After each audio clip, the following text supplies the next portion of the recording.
Good evening, ladies and gentlemen. My name is Buster Friendly. My name is Buster Rhymes.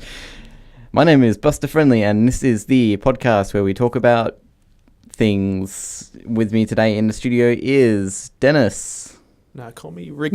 Call me Rick Deckard because we're in character. There's no Dennis in this timeline. Well, I don't even know what the character of Buster Friendly sounds like.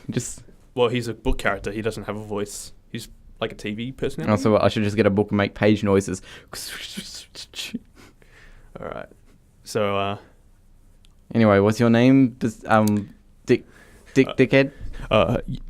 My name's Rick Deckard. I'm a Bladerunner from LA, and I work for the LAPD, hunting down androids.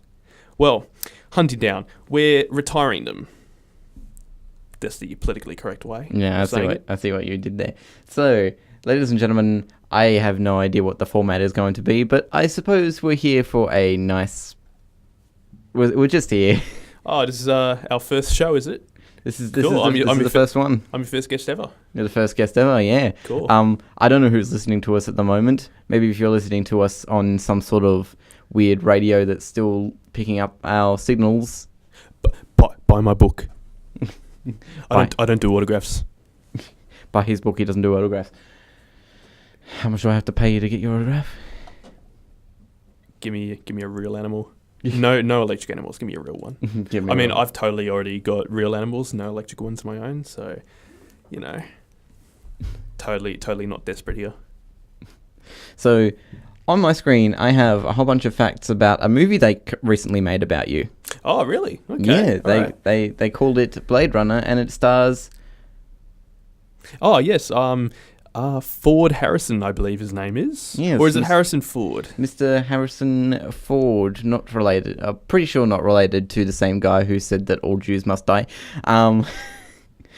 Did you know about that? What's his name? Henry Ford? Yeah, Henry Ford. He was a massive anti-Semite. Yeah, I read that the other day. Yeah, I'm pretty sure they taught he wrote books and they taught his teachings in Nazi Germany. Everyone back in those days held those views. I don't think it's really like. Nowadays everyone will be all like shaking their heads, why would you do that? But I'm pretty sure back in the day they were all like, well, he's just like. Yeah, it's pretty par for the course. I don't think he's like too much of an outlier.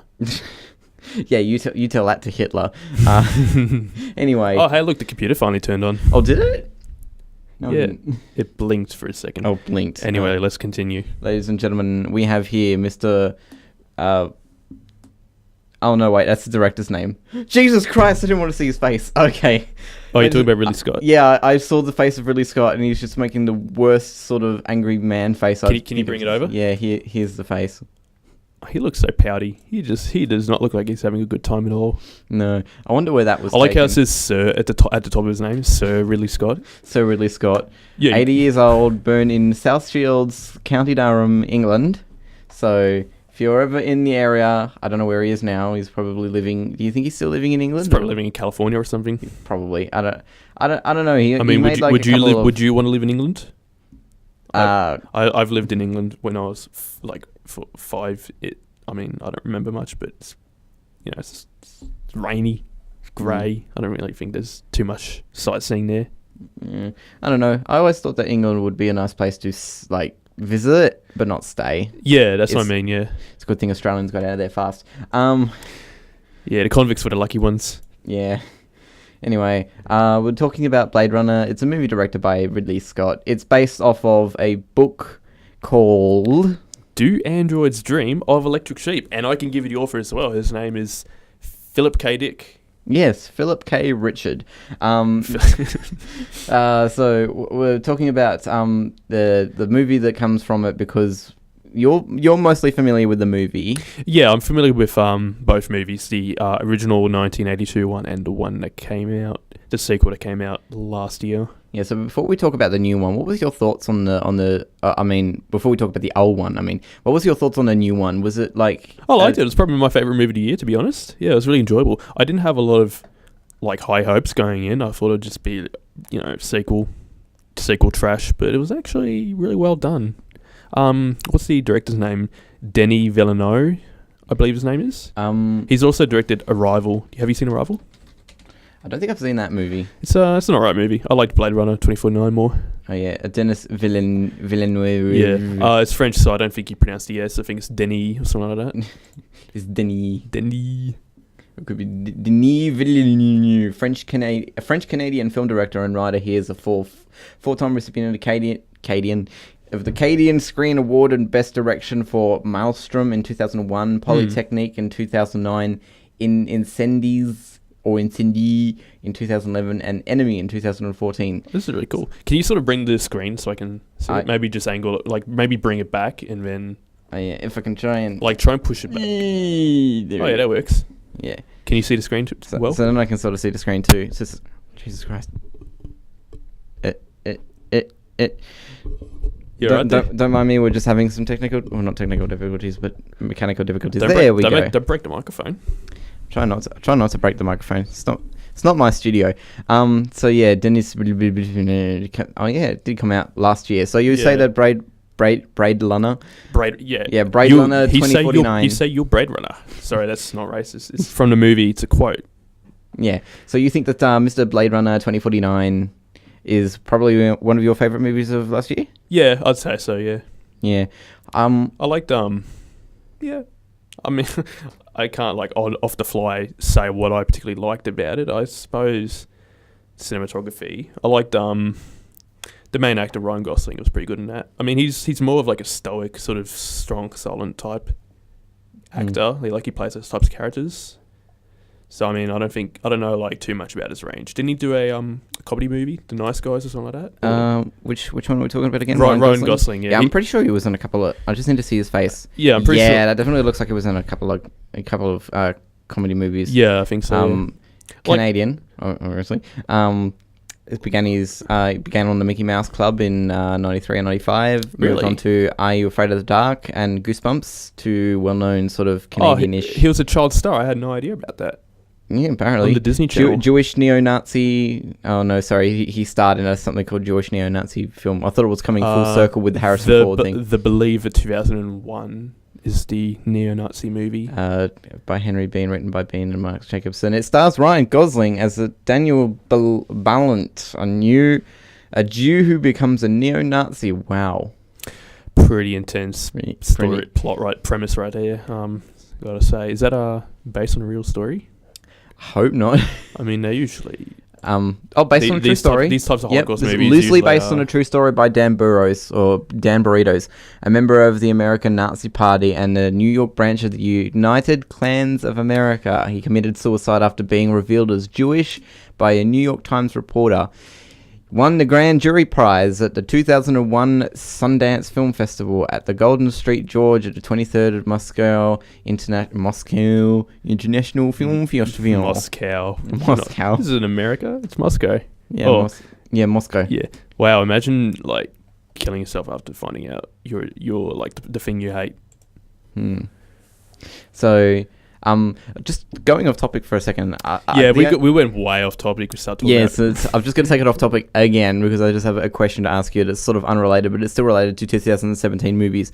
Did you go and see the new Pirates of the Caribbean movie? No, I've never seen a Pirates movie. I've seen one before, parts of one when I was really young, but I really don't remember anything. See, I seen the first one and I thought the first one was alright, but then the ones after that weren't so good. But my brother was in town and he wanted to go see the Pirates of the Caribbean, the Dead Man Tell No Tales. Is that the new one? That's the new one with the Spanish, whatever his name is. Javier Bardem.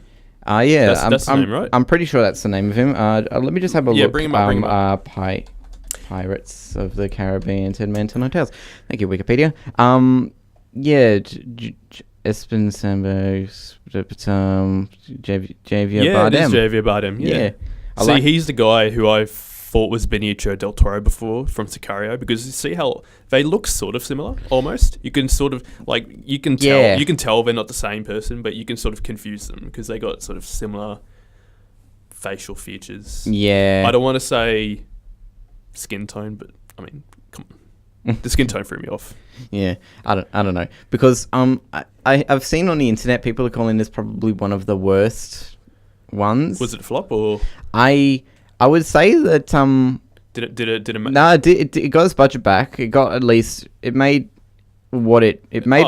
It made its budget. Looks like it made twice. about 4 times as much. Oh, yeah, no, probably more like twice as much. Yeah, twice, maybe 3 times as much. But Yeah. I've just heard that it's probably one of the worst films, and I went to see it and I thought it was okay. I mean, aren't they all pretty terrible? The first one was alright, but then after that, there's just sort of It's not bull crap. It's not all shit. But I mostly just sort of look at the films and they're pretty forgettable. Yeah. The only thing I remember about the Dead Man Tell No Tales one is the fact that one of the scenes involved splitting apart the ocean.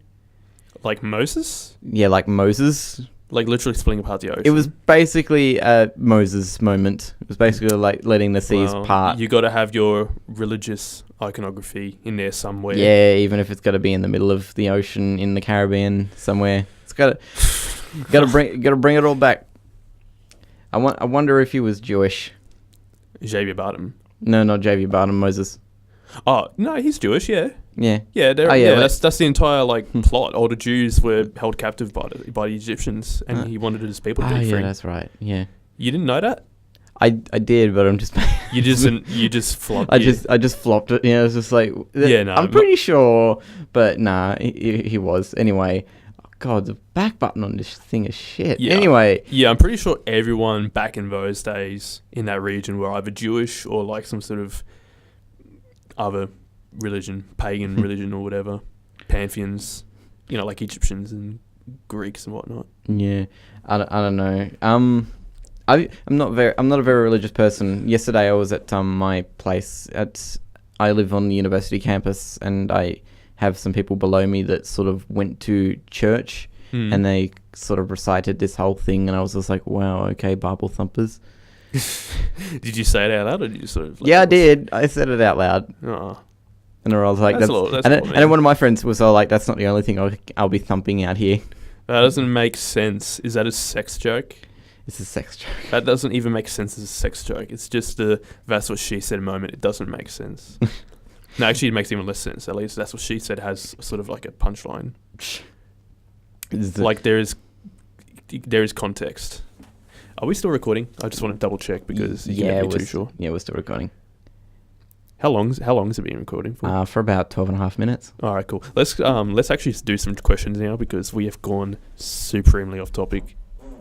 Yep. Let me just position this as so, and then we can get back to our regularly scheduled programming, talking about Buster Funny, Buster Happy, Buster Friendly, because he's a friendly guy. Because he's a nice guy. He sounds like the villain that you don't expect in a movie. His name is Buster Friendly, but then he like rapes children on the side or something. Or he sounds like one of those children's show hosts, but then you figure out he's like a 70s British TV show actor. Like what's his face? Jimmy Savile. Yeah, or that weirdo. Yeah, or people like Rolf Harris, or Bill Cosby, or just people who you like who've built up their reputation and then it just comes all crashing down in one. Or like Kevin Spacey, basically he lost his reputation in one overnight. Kevin Spacey's a retard because he should have just denied it, like not saying. What do you basically just come straight out and say? He basically he didn't so much as admit it, but he's if you read between the lines, he basically did admit to it. He said something along the lines of, I'm like he's sort of writing an apology to the victim who's accusing him. I apologize for what I've supposedly done. I've made amends and shit like that. You don't do that. Like not saying it's bad that he confessed because now that we know he's a piece of shit, but you don't admit to that. You just don't admit to a crime, especially on Twitter. I mean, you saying that people just shouldn't say that they actually committed some sort of... Oh, no, they should. But for their own self-interest, if they're, if they want to look out for themselves, they would be smart not to. I mean, obviously it'd be better for society if they did, but, obviously so if it was smart not for them to actually speak up and say that they've accidentally, I don't know, kitty fiddled or had some sexual relationships with that woman, would you say that the whole Harvey Weinstein thing wouldn't have happened?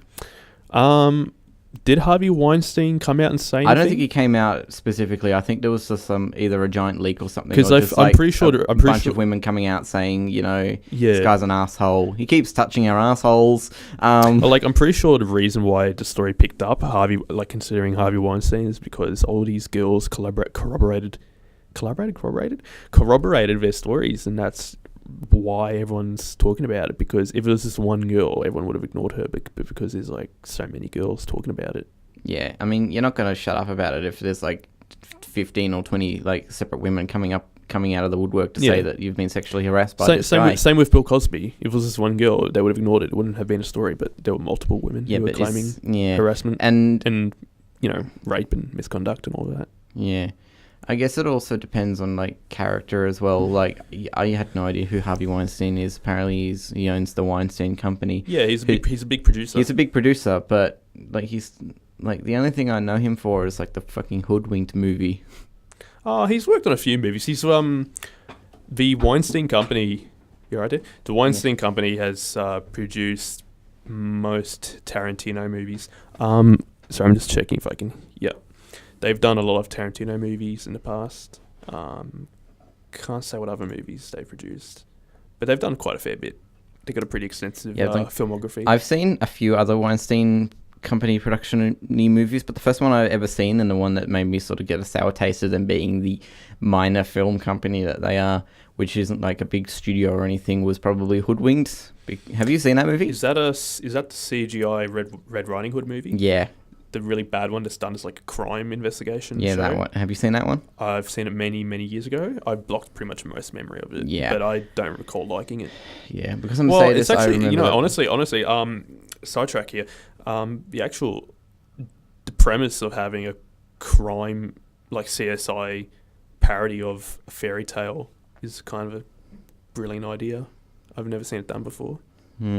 But the actual movie itself is probably a piece of garbage. I always thought it was just one of those movies trying to cash in on like Shrek, because everyone's trying to be all like, oh, fairy tales, CGI. Because have you ever seen one that's worse than Hoodwinked is Happily Never After?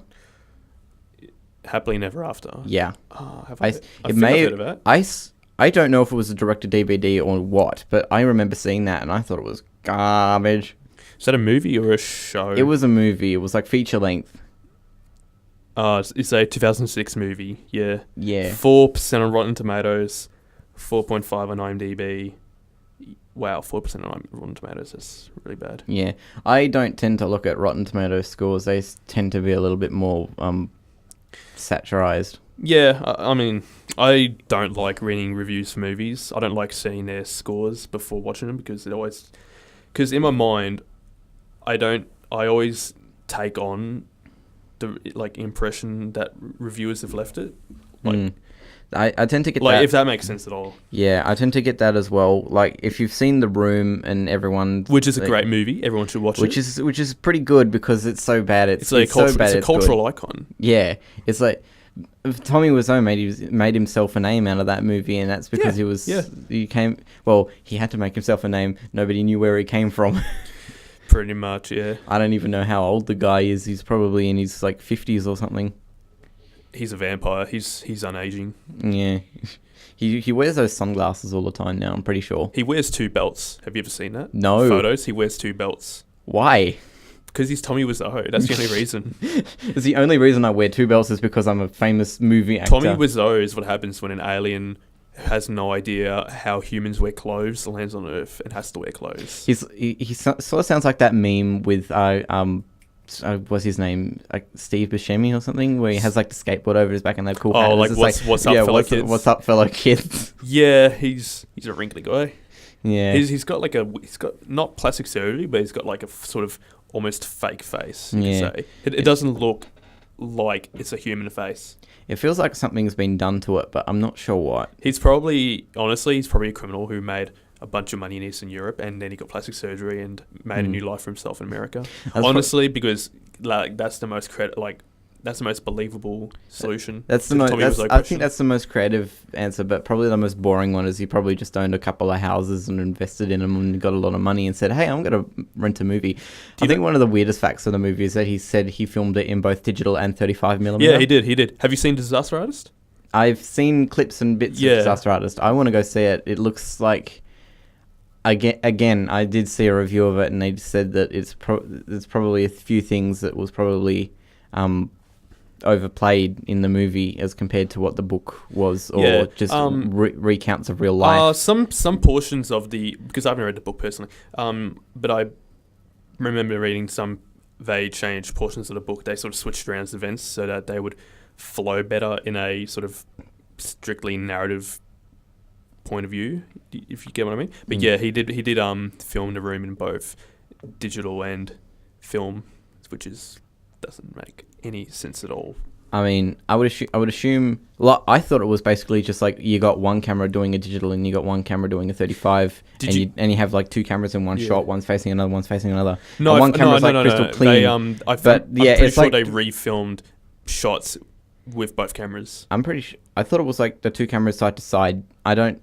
What's the point in getting like two cameras if you're gonna go with like. If you're going to put it on film, put it on film. If you're going to put it on a digital SD card or a compact flash and do it that way, there's no reason for you to do it on both mediums just because nobody's done it before. He's got no business sense. The guy's loaded with money. He doesn't care. He just got both cameras because he liked them. He couldn't decide which he preferred. Yeah, I mean, personally, if I was to make like a high budget film, I'd put it on film because just... I don't know if you've ever worked with like old movie formats before, but I do like the feel and look of film and what comes out of it when it's processed. Definitely, yeah. Yeah, it always feels like sort of warmer and more It feels a little bit more like not to make... I don't want to sound pretentious, but it feels a little bit more raw, like more real, I suppose. Because with film... not with film. With...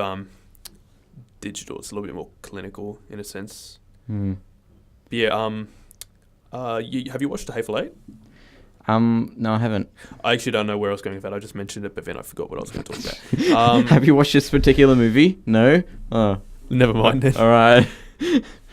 Never mind, it's not part of the conversation. I had no idea. They were still making... Well, I had idea, but I didn't know they were selling it to consumers as well, but they're still selling like film. Like Kodak's making film, but I seen the prices of it in US dollars.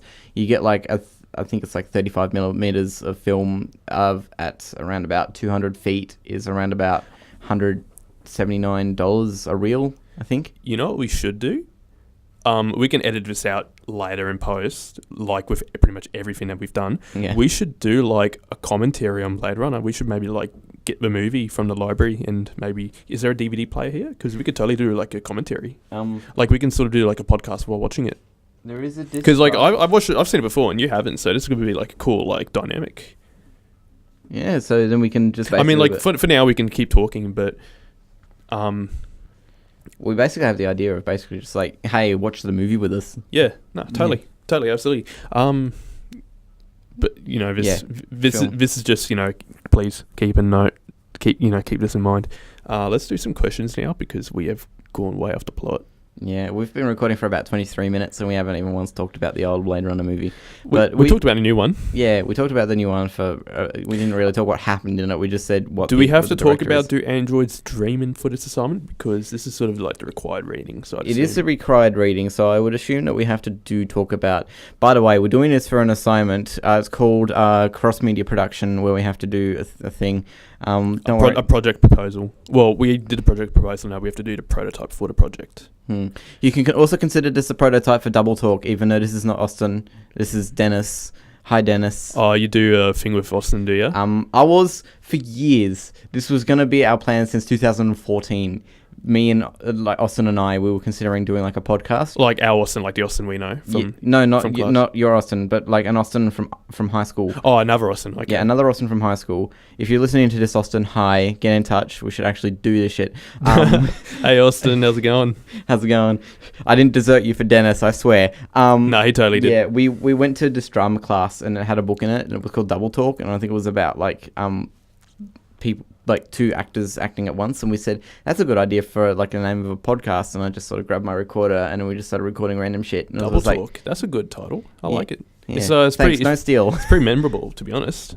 Yeah, I don't think anyone else has like actually thought of it. Also, don't steal that idea. It's my idea.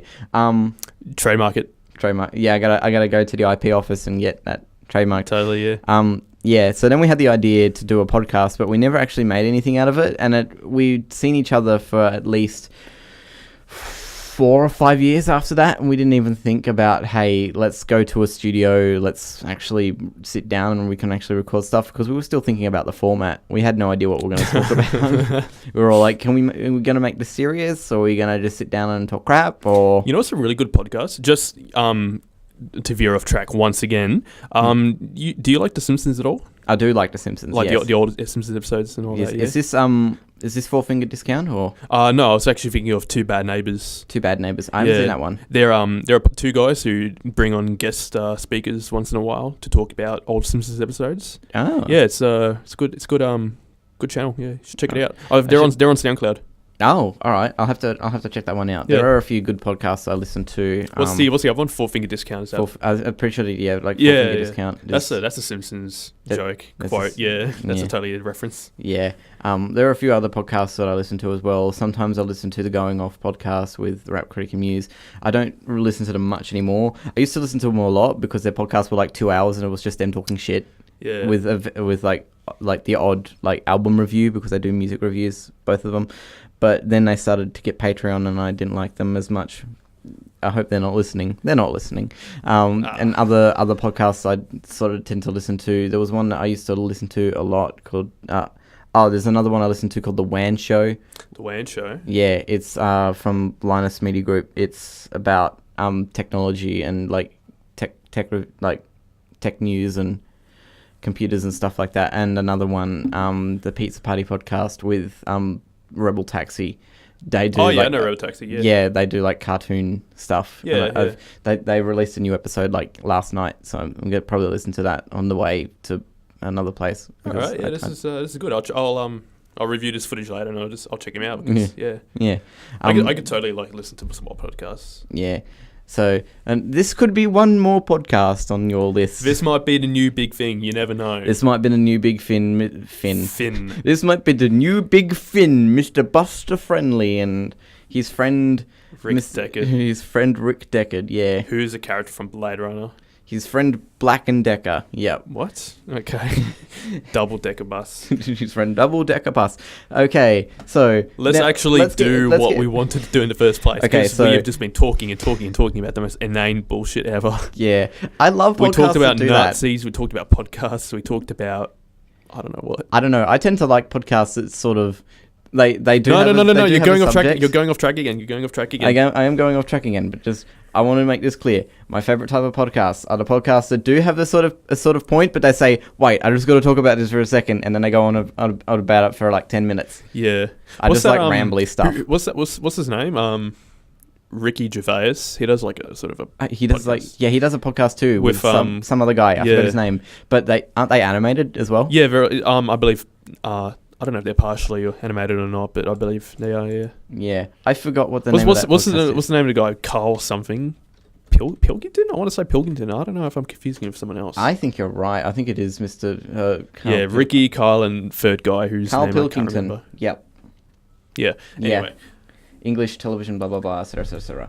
Blade Runner is 1983. I had no idea. Okay, so the main part of this podcast is we're going to talk about Blade Runner. More specifically, the Blade Runner story verse. So that's the movies and the book they're based on. Okay, so that's like the The main three. movie is called Blade Runner. It's from 1982, directed by Ridley Scott. It is based, or sort of loosely based, on the book Do Androids Dream of Electric Sheep by Philip K. Richard. Philip K. Dick. By Philip K. Dix. Philip K. You like dicks. Okay. So what we're going to do here today is we're going to basically talk about the movie and some trivias related to the movie and the book at the same time. And I've got the screen. I don't know if trivia has a plural. I think it's just trivia. It's not trivias. It's like sheep. Trivial. It's like sheep. It's like sheep. Trivia is like sheep. Hey, that links back to Do Androids Dream of Electric Sheep. This is sort of relevant. Yeah, cross media. I didn't have to pick any. I could have picked any animal. I picked sheep. Yeah. I don't. Probably because that's the only one whose plural and single are the same. I don't think any other has a different one. I don't know.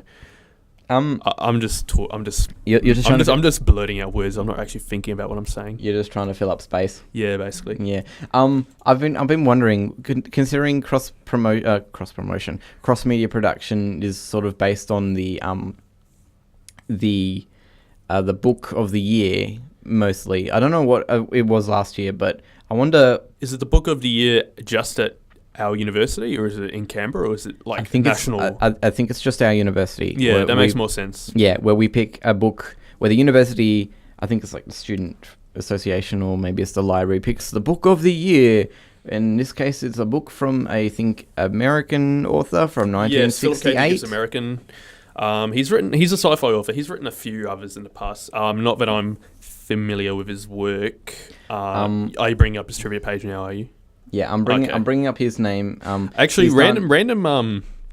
Sort of a side note, but I'm not sure if this is confirmed or not. But I believe it might be. But in the sequel movie Bladerunner 2049, the main character played by Ryan Gosling, his name is K, because he's an android, so he's got a code name.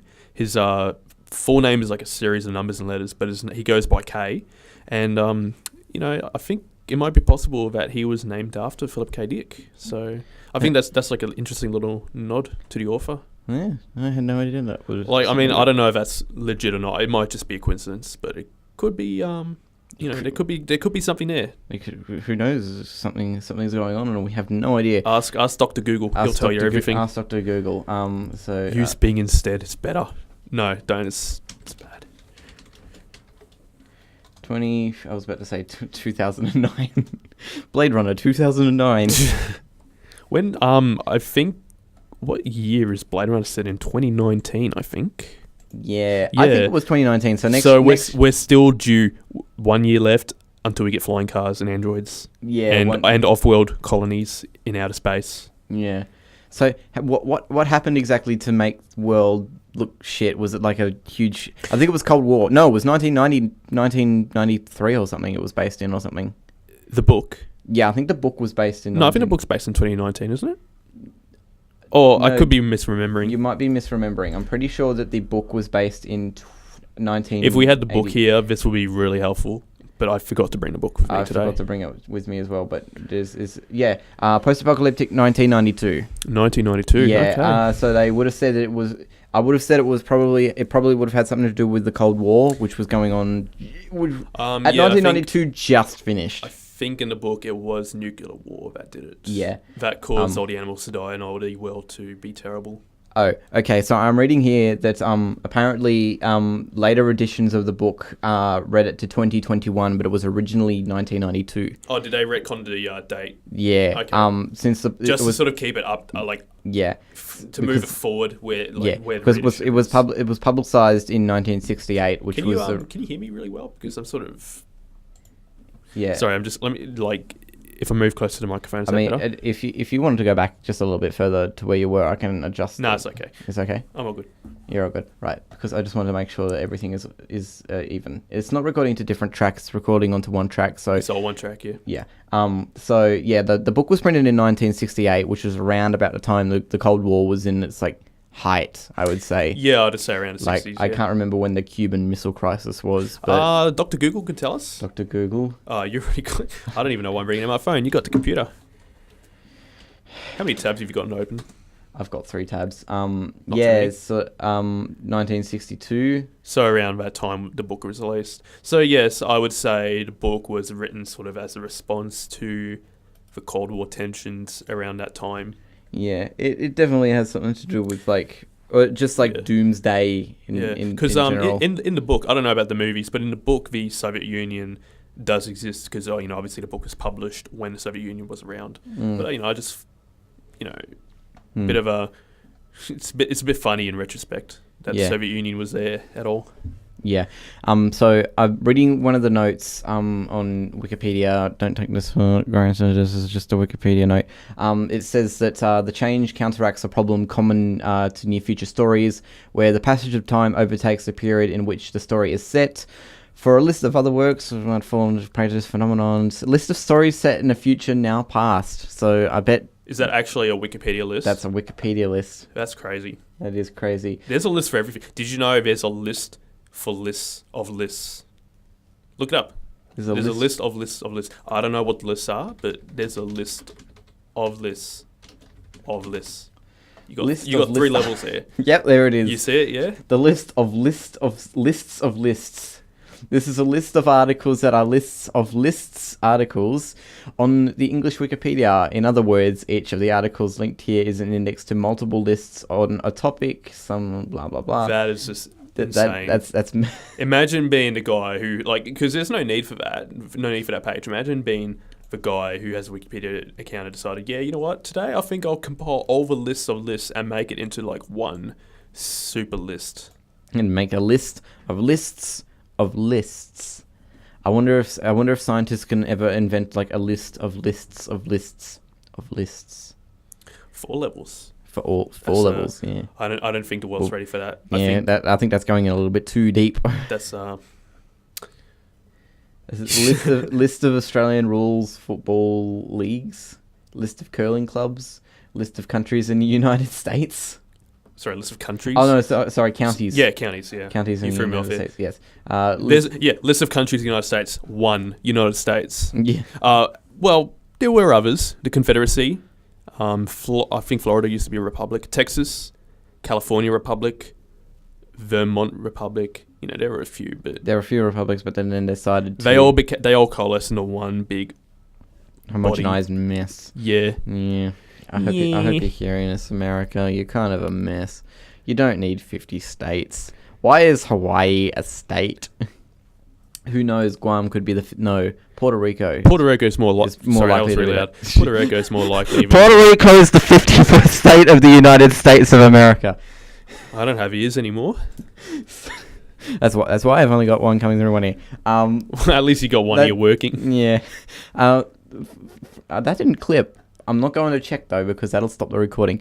So yeah, we got the list of lists. We got the list of stories set in the future, and then we got Blade Runner.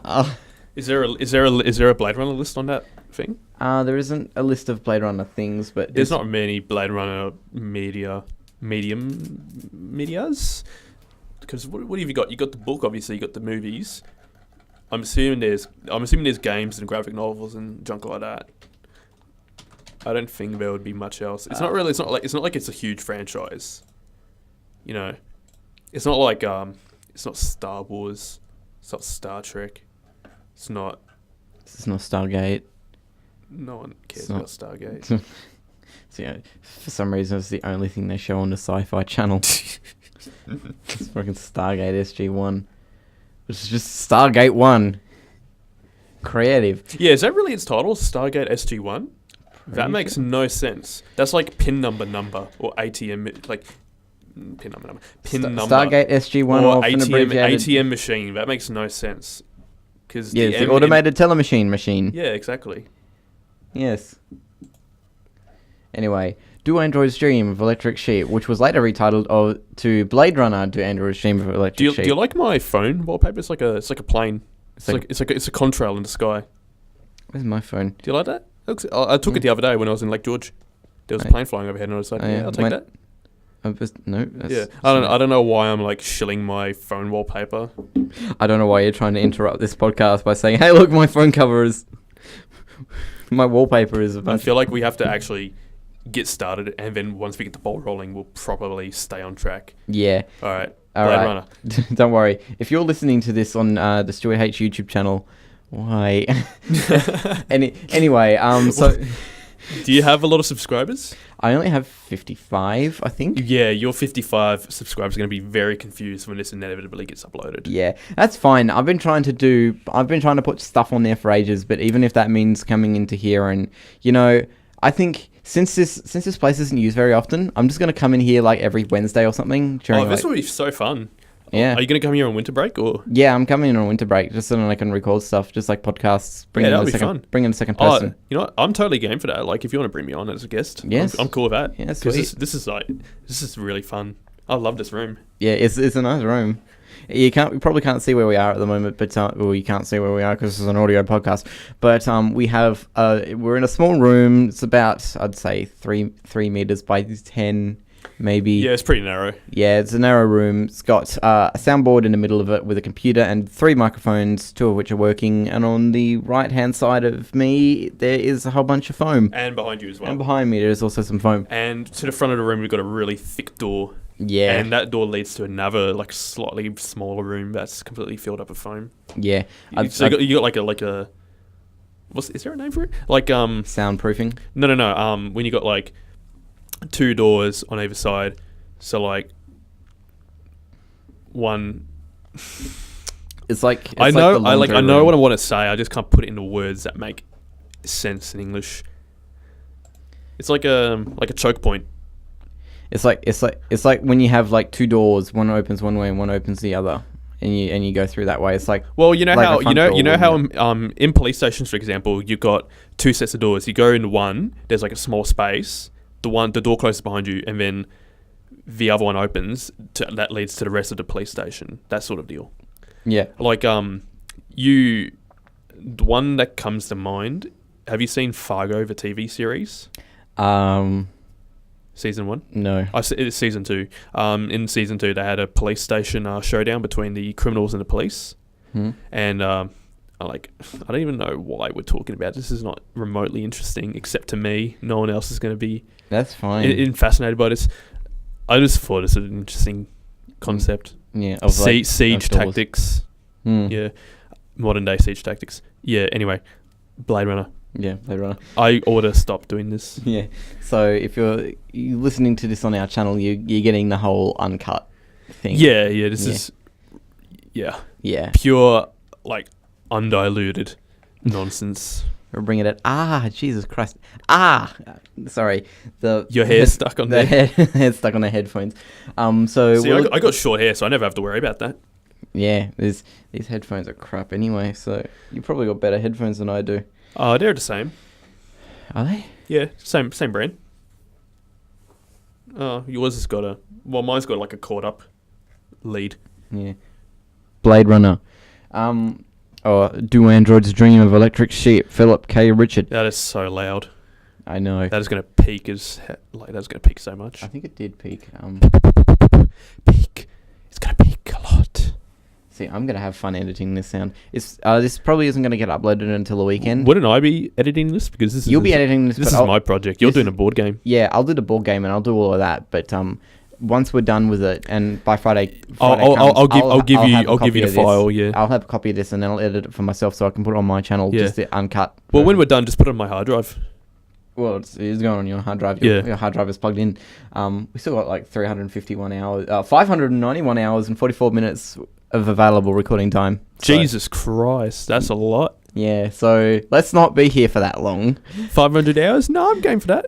No, I definitely have to go home at some point. I have to do a lot of work. I've still got my communication evolution stuff to do. You probably don't have to do that because you're in film production. Yeah, that's part of your media arts. That's part of the media degree. Arts degree. Yeah, I should have done film production. It probably would have been more enjoyable. Yeah, do film, kids. It's fun. You get to use cameras and film stuff.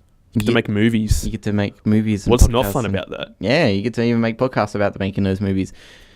There we go. There's our format. Oh, look at that. Hey, have you did you do film in high school at all? I did do. I don't think we had in high school. We didn't. In college, we did. Yeah, in college, yeah. Yeah, we did. And I did a lot of like news centric stuff. Yeah. Okay. So because our college, we were like one of the bigger colleges in like not the state, but in like in Tasmania we have like 3 sections: the south, the north, and the northwest. Yeah. We were the biggest one on the northwest. Which city? Devonport. Yeah, it was called the Don College. Don College. Yeah. Okay. Yeah. Yeah. In my high school, in my high school, because I'm from Melbourne, I did 3 years. My 3 last years were in the film class. So yeah, no, it's fun. Yeah. Yeah, it is really fun. It's fun just mucking around, just making whatever you want. Yeah, just be sure that you have stuff ready for assessment.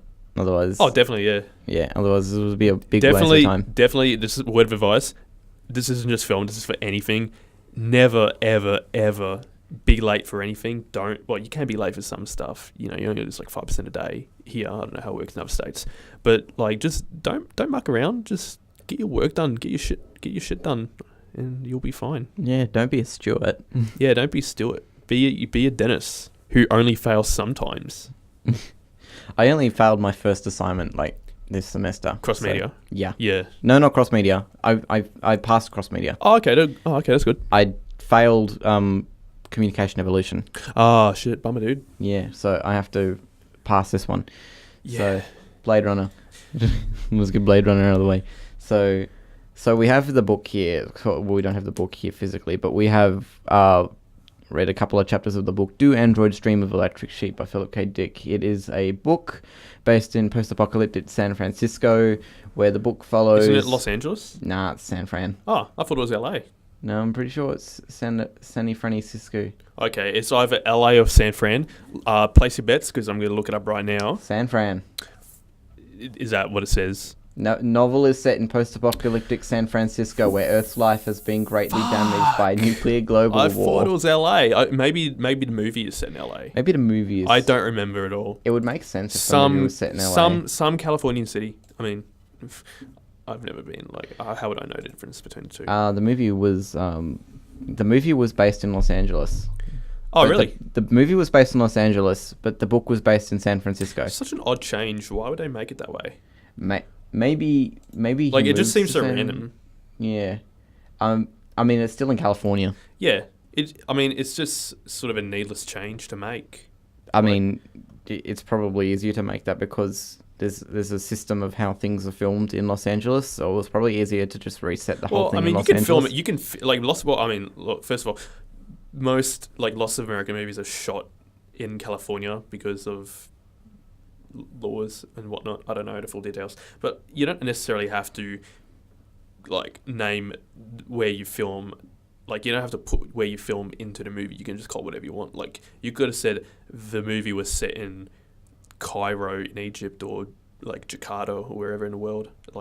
LA is just a city that's filmed where the filming takes place. It's not necessarily, you don't have to I mean, you know what I mean? There's this. I think there's this imaginary bubble that sort of surrounds the Los Angeles area. That if you walk into it, I think people are. I think they're either covered by insurance or they're either. Is that right? Yeah, it's either insurance or it's payment. Is this like a Hollywood thing? I think it's specifically a Hollywood thing. Okay. Because I'm not 100% on how it works over there. Not Tony Scott, not Tom. Oh Scott. yeah, Tony Scott committed. He died. Ridley Scott's brother. Yeah. Not the guy. It was not the guy I was talking about. Yeah, but no, you mentioned his name, so I just remembered that. There's a specific video which sucks. It mentions it. That there is a. I'm exactly 30 miles away from the intersection of Beverly Boulevard and North Cienega Boulevard in downtown Los Angeles. This is part of the boundary of the studio zone. I can't hear the sound. Oh, that's what's his face? Tom Scott. Yeah. That's him, right? Yeah, that's him. I can't hear the audio anymore. I can hear it, but it's quiet. I can sort of. I don't know. I can't tell if it's coming from my headphones or if it's coming from the computer speaker.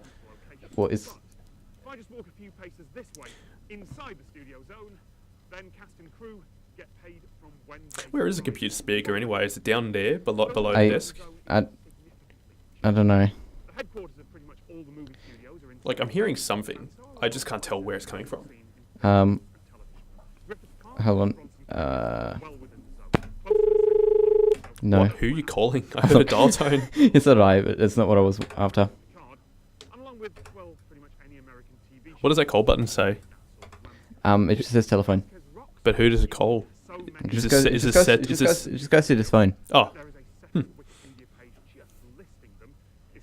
But it talks about there's some sort of payment thingy about the Hollywood. Okay, interesting. I'd search it up in your own time.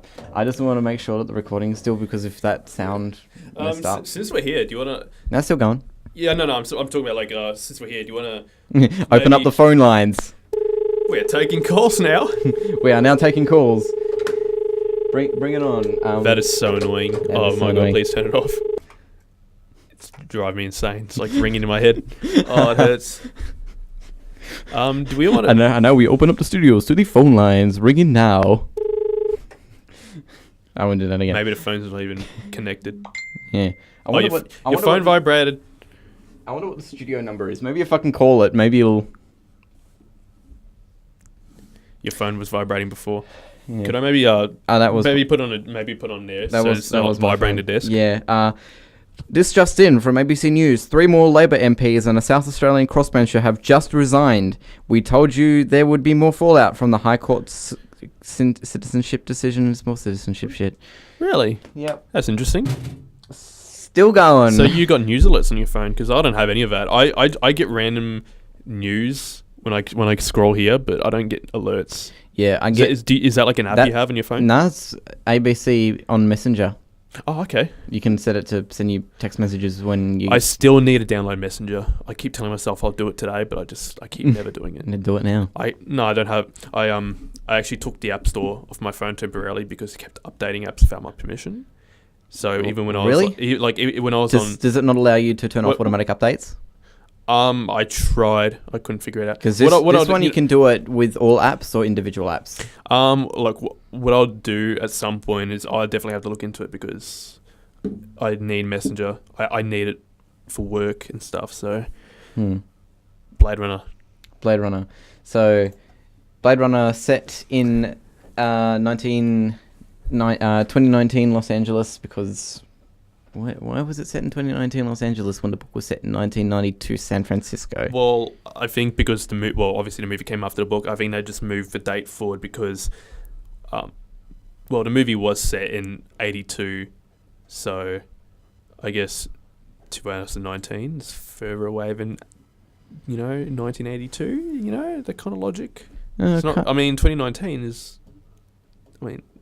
How much advancement can they expect? It's almost 2021, so we're almost going to get an Android dreaming of electric sheep. 2021, what are you talking about? Because the Do Androids Dream of Electric Sheep, it was originally set in 1992, but then it got further. Well, the movie is set in 2019, so we're even closer to that. So So we're pretty close to a Harrison Ford breaking down doors trying to find androids and making them retire. Actually, in the movie they're called replicants. Did you know that? No. Yeah, in the movie they same thing, same concept. But actually, I'm not entirely sure how it works in the book. But in the movie, the replicants are sort of organic androids in a sense. So they're like genetically engineered robots. They're not mechanical. They're genetic. They're biological products. They Was that a plot point in the book where they had their their lifespan limit, like 4-year lifespan? See, I wouldn't. Oh, you didn't read the book. I didn't read the entire book. I only read like 2 chapters, and I was like, no, I was gonna read this. I was just like, yeah, I'm gonna read the entire thing, and then I was all like, nah. Yeah, fair enough. I'm not an authority on the movie, but since obviously I've seen it. Then I've seen it once. I've seen it several times. You haven't seen it at all. I know more about it than you. In the movie. The plot point, basically the villain's motivations is that they want to find their creator, who is the CEO of Tyrell Corp. I think Tyrell Corp is named something else in the book, but they're basically the same body. And they want to find them so they can extend their lifespan because they're engineered in such a way that they die after 4 years and they expire. So they don't... when they go rogue, which they do in the movie, they won't be rogue for very long. They won't be a problem after a few years because they'll just die automatically. I just read what the equivalent to the Thingamabob Association is. What did you call it? Tyrell Corporation in the first movie. In the sequel, it was called something else. So, Brian Deckard meet with Wayland Corp? No, Wayland is from Alien. No, never mind. What did it say in the book? In the book, it is called some Soviet police and going to Deckard retires. Blah blah blah. I think it was called. It was like Sincaro, some like vaguely. I thought it was Rosen. Was it? Visit the Rosen headquarters. I thought it started with an S. All right. Okay. No, Rosen Association or something. Is that what it's called? Rosen Association. Okay. 6 Nexus 6 androids that violently went rogue after their creation by the Rosen Association. It's funny because there's a author called Michael Rosen. Oh yeah. Have you seen his stuff? I haven't heard of like a novel author. He's a children's short story author. What's he written? For Fucking search. When is Michael Rosen? Jesus Christ, the photo. Jesus Christ, that's the worst photo. He looks like he doesn't want to be there at all. That's not a super flattering photo, I'll be honest. No. Michael Wayne Rosen, born 1946, English children's novelist and poet, author of 140 books, served as children's laureate in 2007 to 2009. He has been a TV presenter and political columnist. Wrote stuff like bookography. What do you call a bookography? I have no idea. Is that even a word? It probably isn't. Libiography? I was about to call it biology. His biology. He's a human, for one. Male, presumably. Male, pretty much. He went to Middlesex. He was going to be a doctor, but then he became a Bachelor of Arts and then a Master of Arts and then a PhD at the University of North London. Has been writing since 1974. Children's fiction and children's poetry. Has 5 children. Has parents, presumably. That's not interesting at all. Yeah. No, the interesting thing about it is, I think it's personal life. No. Awards and honours. The funny thing about him is there was nothing spectacular about him. He went on a YouTube one day and he started recording stuff from one of his books, and he had his face on the camera and he was sort of basically reading his book. But have you ever heard of YouTube poops? Yeah, I've heard. I've watched a few. Yeah. Yeah, people started making YouTube poops of Michael Rosen. Why? I mean, okay, obviously I don't have to ask why. There's no reason why. There's no reason why. They just did it. What possesses these people to make ones of Michael Rosen? Yeah, they did it. They made it Michael Rosen. He was all like, well, shit, I don't want this. So he went around and started, like, blanking or, like, copyright striking people. And then people were like, no, don't do that. No copyright strikes. And then he was eventually like, yeah, fuck it, fine. I won't copyright strike you. Because he was afraid of having all of these dick jokes that people would make about, like, Michael Rosen, like, these YouTube poops, and he was afraid that they would confuse it for his own work. And all of a sudden you get Michael Rosen saying dick shit. And then parents will be all like, oh, what is this? Specifically on his YouTube channel, I think specifically on his YouTube channel, he basically says, hey, don't confuse me with those guys that make those videos. Please be wary of any other videos that are offered by different channels and users that is unlikely that will be authorized, authentic or approved. YouTube is a free-for-all site. Quite a few people have fun taking Michael's videos and making new versions of them. Can you bring that monitor around? Many of these are not suitable for young children. If you want to be sure that you are looking for genuine Michael Rosen videos, then only view content uploaded and managed by this channel. So that's just amazing. So yeah, kids' poems and children's stories with Michael Rosen. People started making YouTube poops out of them for some reason. I hate this. That's mean, but that's funny. Come on, that's pretty funny. But it's just they had to make an actual disclaimer. Yeah. I'm hearing something, but like, how's the recording going? I can't hear it at all. I can hear. It's just static. Yeah, all I can hear is static. I swear. There's like I don't know. Anyway, is the sorry, I hate to keep bothering you. I just want to. I'm sort of like paranoid about if the recording's still going or not. Oh yeah, it's Yes. Yeah, we've been going for about 58 minutes. Cool. Kids poems with Michael Rosen. Ladies and gentlemen, Philip K. Dick with his story, Do Androids Dream of Electric Sheep?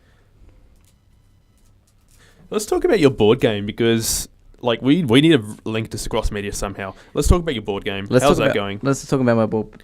What kind of game are you trying to make here? So originally the idea I had was to make something close to Monopoly, and then I thought, well, I've done 3 of those already, and I'm going to say, fuck it, I won't do that. You've done board games in the past, haven't you? I've done a few stuff in the past, but like hobby thing or yeah, just one of them was for school, and the other 2 was just like fucking Do it Yeah. because I wanted to do it. I made a board game for a school project back in high school based on a book. I think it was like a fishing book or something. Not like an actual fishing handbook, like a fictional story about a guy who fishes. I don't know. It's not interesting at all. Yeah, sort of like a Monopoly style thing. So you wanted to make yours like based on Monopoly. I didn't want to make it based on Monopoly, but I decided to go against it at the end because I didn't read the book. Do you have a name for your game? It was going to be called Bladeopoly. Bladerunner, Monopoly. Okay. Yeah, Bladeopoly. I was going to call it Andropoly or something. That just sounds like a disease. It just sounds like some sort of. I'm sorry, Stuart. You've got Andropoly. It's terminal. It's terminal. You have 3 weeks. I'm sorry. We can't do anything about it. It's a new disease. You turn into an android from the inside out. All your flesh gets replaced with wires. You become one of those androids that went rogue. And do you know there actually is a disease. I forget what it's called, but it turns your flesh into bone. No joke. I swear I've seen that. Yeah, I watched a documentary. It's I think only a few people in the world have it. Yeah, and then you get a cut, and all of a sudden you're like this. It's just like, oh, hey guys. Yeah. You couldn't see that. It was visual comedy. I don't think visual comedy works well for a podcast. Yeah, don't worry. You didn't have to see it. It was me being insensitive to people with a very serious but very rare condition about how skin turns to bone. Not just skin, but flesh as well. But yeah, same thing. Yeah. I mean, like if I cut myself open, it's just like, ooh, yeah. Yeah, cartilage. I think cutting does accelerate it, doesn't it? I think, like, because I watched like one documentary on it, so I have no idea. So do you have what kind of stuff? What kind of things are you going to include in your board game? So most of the board game stuff that I have at the moment is just going to be a first around the board wins because I'm lazy. And we only have 2 days left. So what I've decided to do was... You had weeks and weeks and weeks to work on it. I had weeks and weeks and weeks to work on it, but depression is a fucking bitch. You know what? I've got no excuse. We've literally just started this. This is our assignment. We've literally only started this today. We've got 2 weeks up. Yeah, I wish. 2 weeks. 2 days. Jesus, 2 days left. Yeah, jeez. I wish it was 2 weeks, but yeah, it's not that... This is going to be a pain in the ass to edit. I don't think so. All you need to do is sort of listen through it. It's going to take you about an hour and a half, maybe 2 hours, and you can just sort of go, nah, get rid of that. Nah, get rid of that. Get rid of that. That's good. We're going to make this quicker. So the board game is basically just the first around the board, you win. But I wanted to spice it up a bit so I can make it a little bit more related to the topic of the fucking thing. So I decided if you land on specific boards, they tell you to pick up a card. You mean places on the board? Or places on like the board. Squares. Yeah, it's just like, here, There's I'll put only it on one this board. And now this board. That would actually be really, like, that'd be convoluted, but that would be a really interesting way of playing. Yeah. The boards are squares of a larger board. It's like a crossing planes. Yeah, it's like 40 board games. Yeah, here's Earth, here's Mars. All the droids came from Mars to Earth, and then you need to put all the droids back onto the Mars board, and you win. Yeah. Mars board. It sounds like some sort of delicious candy. It's like a giant Mars bar the size of this table. It's just a board. Yeah, that I did have the Cadbury's Dairy Milk chocolate that was about the size of this table. Seriously? Yeah, pretty much. How long did it take you to finish it? I think it took like 6 months. Jesus. Yeah. How did you store it? Like in a pantry or like wouldn't it melt? It didn't melt because I think what it was like a giant box about the size of this. So about head height. About a little bit like more like shoulder height. Yeah, more like 12-year-old me shoulder height. Well, if I were to stand up now, it'd be up to my it'd be up to my pecs. Yeah, it'd be up to your voluptuous pexies. Touch my nipples. And it basically had like 5 different big, like huge blocks in it. I feel sorry for whoever's marking this assignment and has to listen to this inane babbling. Yeah, like they've gotten an hour in and all we've talked about is nipples. Yeah. So they'll basically be marking it and they're all like, oh, I can't fucking stand it anymore. Fine, get a HD. I don't give a shit. Fail. No, it's either HD or an instant fail. Like. No, we basically twist them at the arms. Basically, you're going to listen to the whole thing, give us an HD. Yeah, you only got a little bit. You got to watch the entire thing. You got to get all the context. Yeah, twist it around. Basically, it's just like, if you don't watch the entire thing, you're giving us a fucking HD, okay? Should we give it like a disclaimer to the audience, like telling them, like, we'll definitely get to the main topic at hand. Yeah, like, we'll get to it eventually. No, don't worry. I haven't even thought of a title. Do we have a topic? We do. We've got a sort of general theme. We don't have a specific thing we're talking about. It's fine as long as we're talking about Bladerunner or how do androids sheep of electric dream. We should be fine. Sheep of electric dream. I mean, it sort of all comes together in the end. Anyway, back to the board game. You land on a certain piece of the board, and it says for you to pick up a card. And then you pick up the card, and it has a QR code on it. And you follow that QR code, and it'll take you to a video game. Oh, yeah? Please welcome our special guest, Emmanuel. Yay! He's not here today. He couldn't make it to the studio today, unfortunately. We actually didn't ask him to come. I don't know why we were greeting him. Yeah. Do a separate podcast with him, and just sort of splice the audio together so it sounds like everyone's here. So you got like one full hour of you and me talking, and then an hour of you and Manuel talking. Oh, it's so. I was about to do an Asian accent. It's so good to be here. Fuck? I was about to do it like I was about to do an African accent, but I forgot. He's Asian. What are you talking about? He's African. As hell. I tried to do an African accent, but it sounded Asian. Did you want to try and do one? What's an African accent sound like? It's a pretty big continent. I don't think they all sound uniformly the same. Like I can do a South African accent. I'm not going to do it here because I don't want to be called. Aren't we all doing a South African accent, sort of? What, are you talking about Australians? Like, there's two different there's sort of three different types of accents. So I tend to feel like accent clusters. There's England, which is very frustrating your tea, governor, and there's North American, which includes both Canada and the US, and the US has its own little. Is this Australia, or is this like just the English-speaking world? Like the Anglophone. No. Yeah, I mean, of course there's different accents. There's different accents, but I'm thinking like three big main accent clusters, which one of them is... You got British, you got British, you got American, and then you got South Hemisphere, which which includes Australia, New Zealand, and South Africa.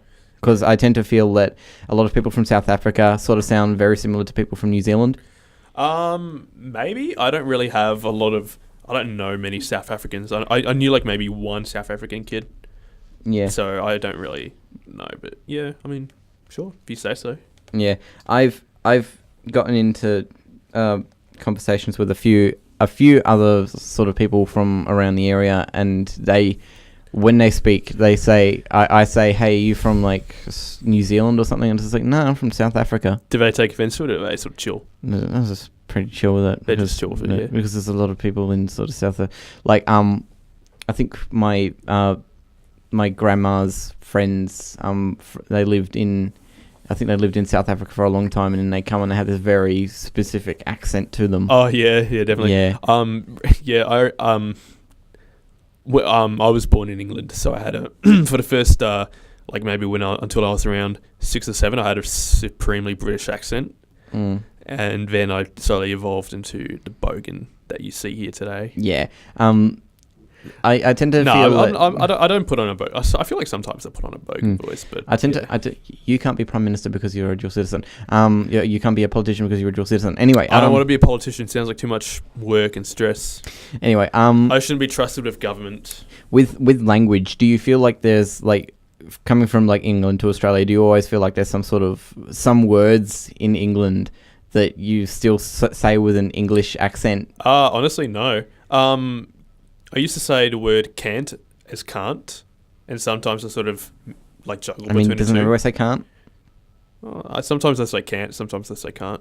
I don't think I've ever heard a single person from either England or I don't know about England. Like instead of making the A like the capital A sound, they go like a AH.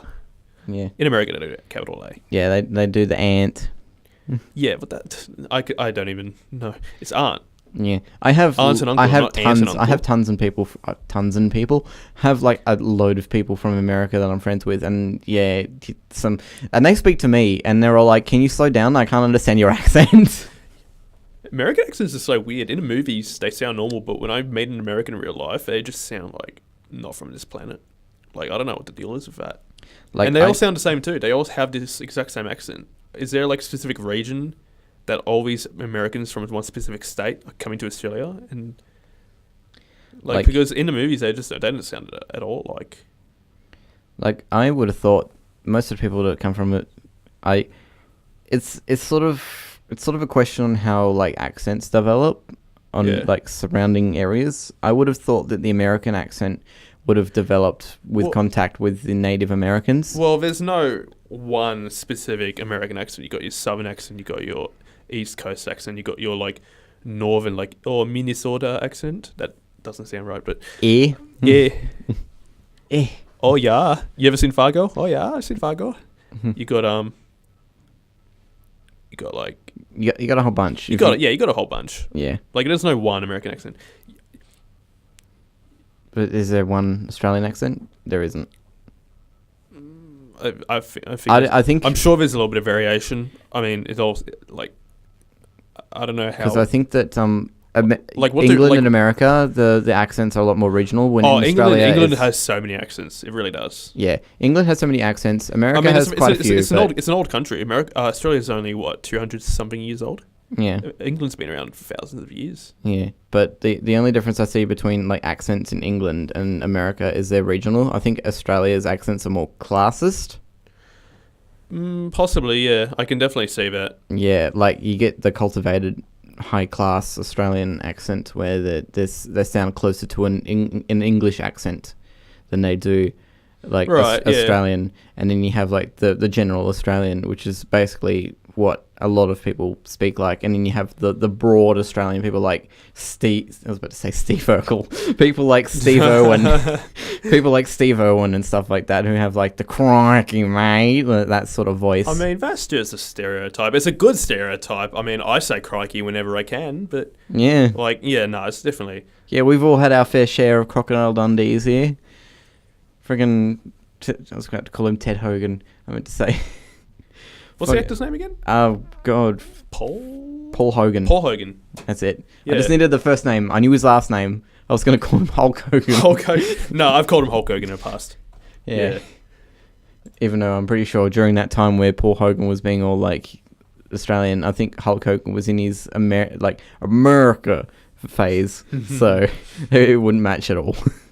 Even though I think Paul Hogan had, like, Crocodile Dundee was set in America. For the most part, yeah. So There's like one or two scenes in Australia, but then most of it's set in America. This is a nice. It's like a fish out of water scene. Not saying movie. It's a fish out of water plot. Yeah, one of those. There's a lot of those movies. Speaking of fish, which type of fish would you buy? An electric fish or a real fish? Yeah. Since we're sort of trying to get back onto the Bladerunner topic of things. Yeah, let's get back on the fucking topic. Should we talk about that ball game? That we were talking about. Well, we talked about it a little bit. We talked about it a little bit. We were talking about the video game. Do you actually know what the video game is about? Well, Emmanuel showed me what it is in the early stages. From what I can tell, it's sort of like a platform, like a side-scrolling platformer, similar to, like Mario, Sonic. Sort of, you travel across the screen towards places. Like you go from left to right, and you got to reach your destination. And you got to shoot enemies along the way. It's one of those games, just a normal platformer. I'm not sure how it looks now. Before it looked alright. It looked sort of basic, but your nose is touching the microphone. It's a soft microphone. Is it? Oh yeah, that's really nice. Yeah. Oh, that's so soft. I just want to touch it. You're just doing a Coke line on the microphone now. See, your mic... I've clipped out the mic. These poor mics, they work so hard for us and you just abuse them. Yeah, I hate these headphones. Yeah, so Emmanuel's doing a Flash game. I don't know, because do you know if he's going to upload it to like a game site, or if he's just going to make like a link, like a download? Like, is he just going to submit it as a file, like a file game application thing? I mean, I hope not. Or like a desktop app. Well, where's he going to put it? Yeah, I mean, he could put it on Newgrounds. Put it on 2016 grounds. Everyone in the comments, do you guys still go on Newgrounds? Because they got some games there. Yeah. They got videos. They got all sorts of stuff. It's not dead. It's not dead at all. It's not dead. It's still here. It's Newgrounds. I hope you like Newgrounds Dragon Ball Z. I was on a discussion board a while ago, and people talk about, there's no, like, people don't play Flash games anymore. Well, they still make Flash games on Miniclip and Armour Games and Congregate and Newgrounds and stuff like that. So there's nothing stopping you from playing free Flash games. No one's putting a gun to your head. Yeah, like I still go on Armour Games now and again. There's some good stuff there. Yeah. Fancy Pants, good game. What's another one? What's another good game? Parking simulator, car parking simulators. Like You Are the Road, and like Cool Maths games. Cool Maths games. That was my shit in primary school. Every game site was banned except that one because it's an educational site. Come on, teacher, it's legit. We can learn maths there, which you can. There are maths games, but it was just stupid games that everyone played in class. Yeah, I mean, that's basically how we were taught math stuff. Like in the early days of high school, we were still playing like Cool Maths games. It was basically the first half of the year, or at least the first 3 quarters of the year, was basically us in the room doing like actual math stuff on paper and writing down it. And in the last half of the year was basically like, all right, we have the computer lab booked out. Let's go play coolmathsgames.com. Yeah. Oh, that sounds so fun. Yeah, it was every day should just have a gaming sesh day, like period, like 1 hour sesh. 1 hour sesh, just play like Fortnite or something. Just get everyone in a room. Just like get some gaming PCs or get some pizza or something. Or just play like Fortnite or something, or just like PUBG or whatever the kids are playing nowadays. I had a bootleg copy of Skyrim on my school laptop that runs super shit. Oh yeah, What was your pirate game that everyone played at school? Minecraft. A lot of there was me and my mates. There was like a sort of a Minecraft community where we just like at the back of the classroom we just were on our laptops playing Minecraft. Also Need for Speed. Need for Speed, like racing games. Yeah, those are fun. Because I don't know if Need for Speed was just like a rip-off of Need for Speed. Yeah, like if you ever went to a computer class, like an IT class where everyone was supposed to do like actual like word processing stuff and Excel spreadsheets, but everyone was playing like a multiplayer video game, what would that be? Would that be Minecraft? From my experience, not just IT class, but most classes, it'd be Minecraft, racing games, possibly, I think Terraria. Maybe that was kind of a thing back then. Oh yeah. Because that's a multiplayer game as well. So how old are you now? 21 or 22? I'm 21. You're 21. So you went to high school around about 2012 to 2015, 14. 2011 to 2013. I can't remember. So I think I graduated 2015. Yeah. Yeah. I think I graduated 2014 or something. But our biggest game at our school was Halo. Halo. Yeah, everyone like. Which one? The original? Or? I think it was the original one. I had the original one on my laptop too. Yeah. Yeah. I just had bootlegs. Like the only game like in my youth that I've actually like a PC game that I've bought with like on Steam was probably Portal. Oh, like every other game I had was bootleg. Ah, yeah, there was quite a few bootlegs out there. I'm not condoning bootlegging games. Definitely pay for stuff, but I mean, come on, I'm a high schooler. I'm cheap. Yeah, there was always one guy that basically had all of the games, and you go to him and you go to him and you give him your hard drive and just like. Well, it was like when I was talking to Josh earlier today. He had all those movies on his hard drive, and he just let me to copy whatever movies he had onto my computer. Yeah, I mean, there's always that one guy that basically has everything. It's just like you're in a back alley and he pulls open a computer. It's like, what do you want? You want Halo? You got Minecraft?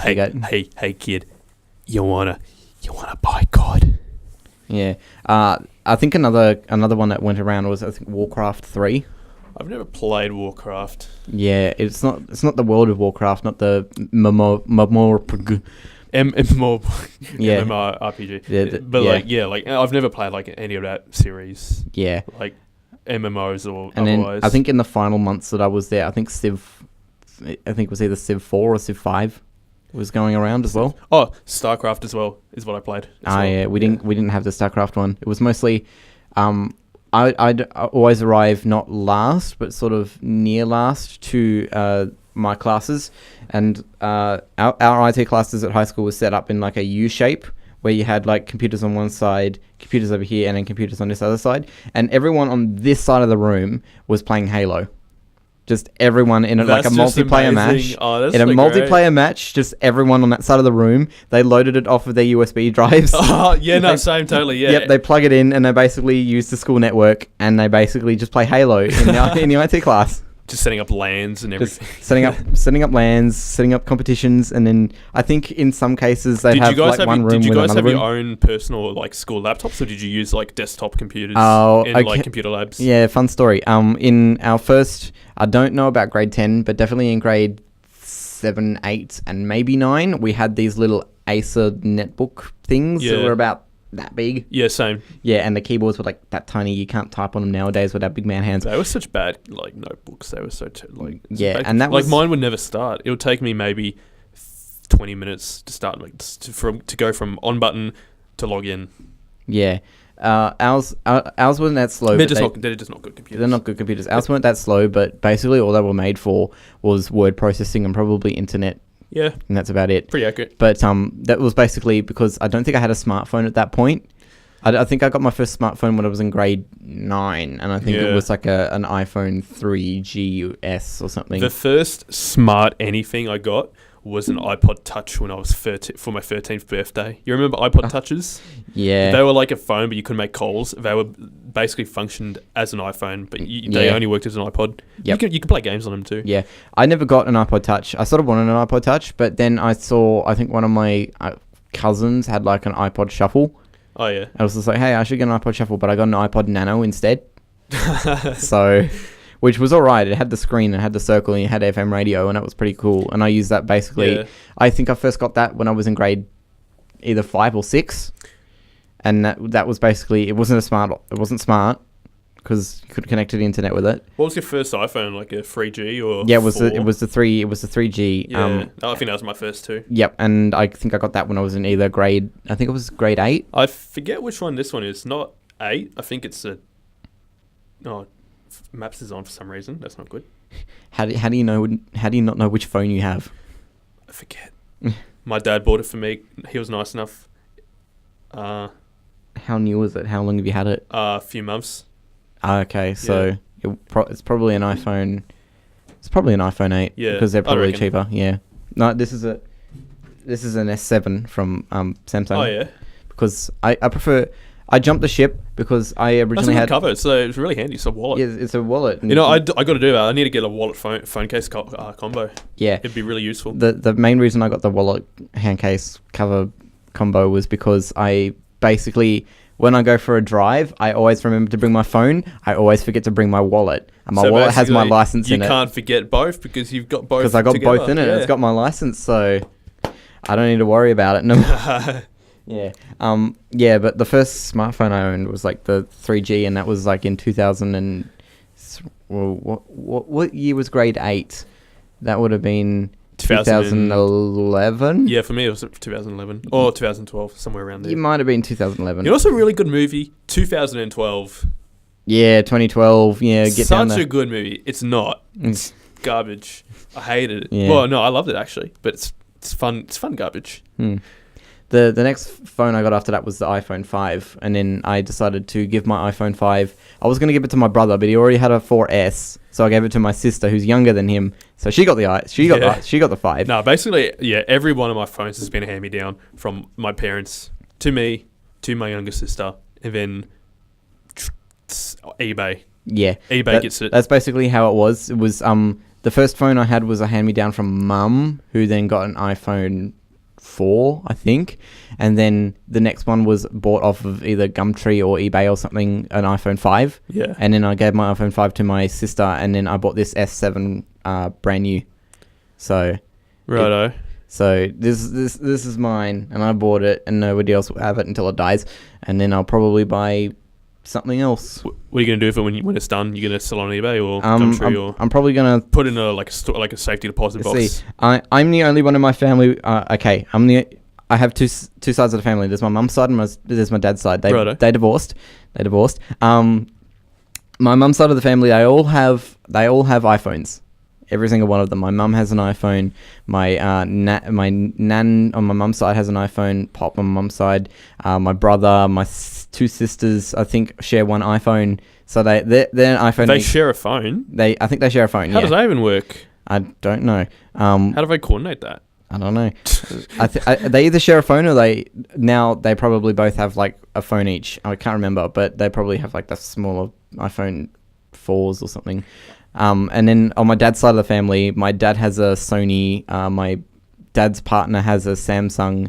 My dad's mum has a Samsung. My dad's dad doesn't have a phone at all, or if he does, he has a flip phone because he's old. I remember the first phone I ever got that can make calls was a Nokia flip phone. It's like a brick this thick. You can't see if obviously the audience can't see it. It could only record like maybe 15 seconds worth of footage at a time for video. No internet access, no games, obviously.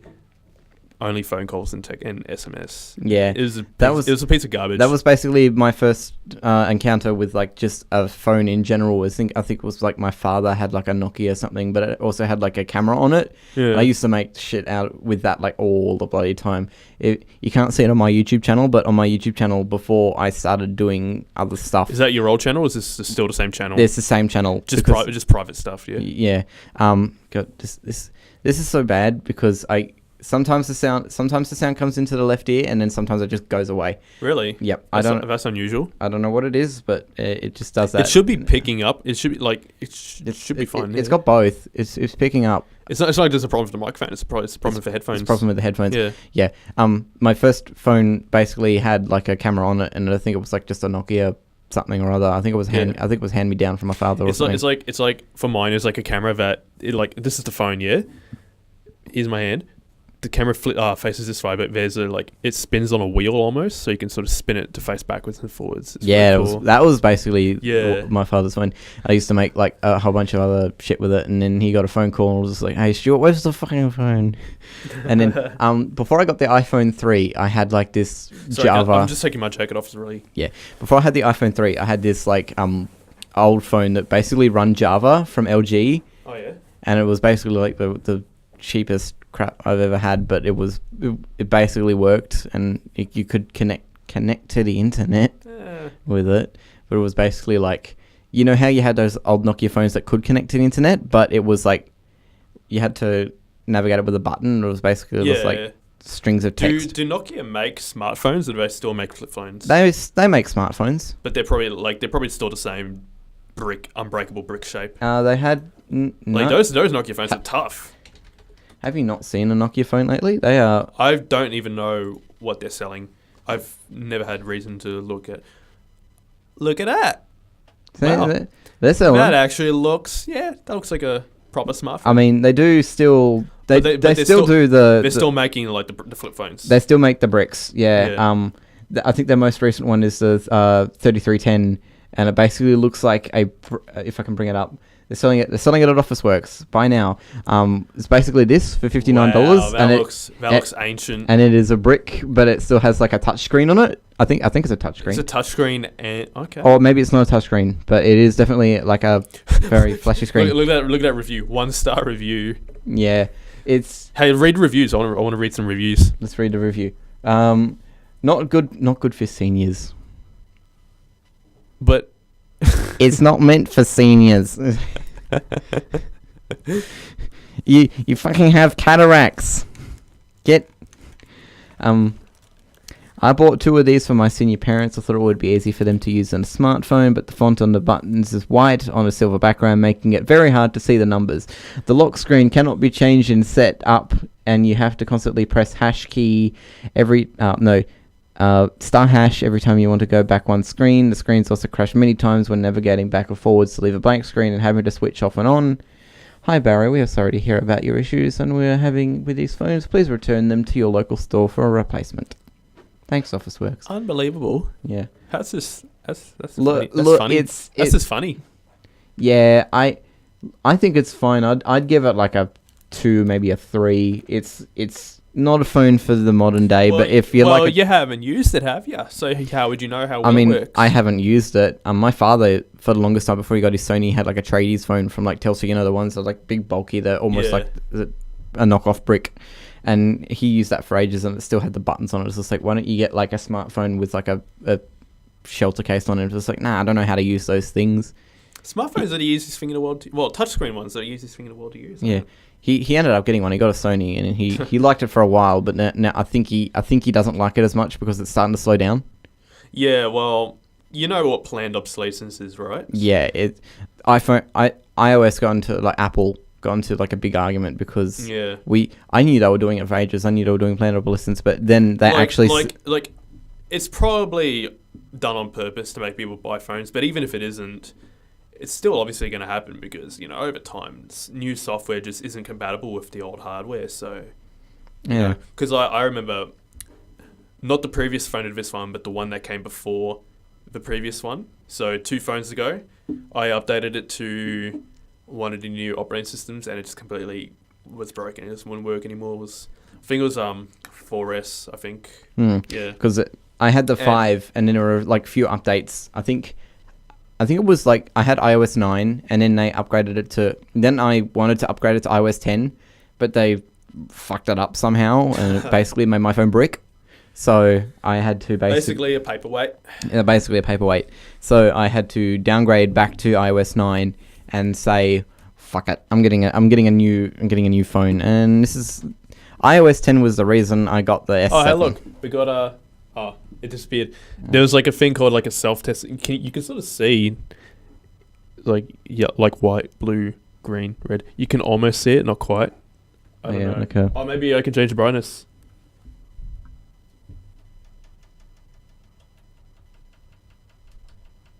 No, it's not working. That's not working. I don't know. It's very unusual. This monitor's not good.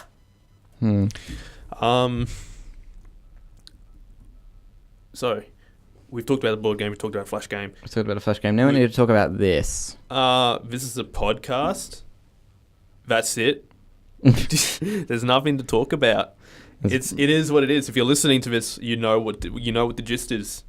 You know what the gist is. We talk about Do Androids Dream of Electric Sheep by Phil K. Dickhead. Well, I mean, yeah, we're just talking about random trivia about Bladerunner-verse, Bladeverse. The Blade Runners. Blade Runnerverse. Like you runner and universe. The Bladeverse. What's that word? How do you pronounce it? Portmanteau?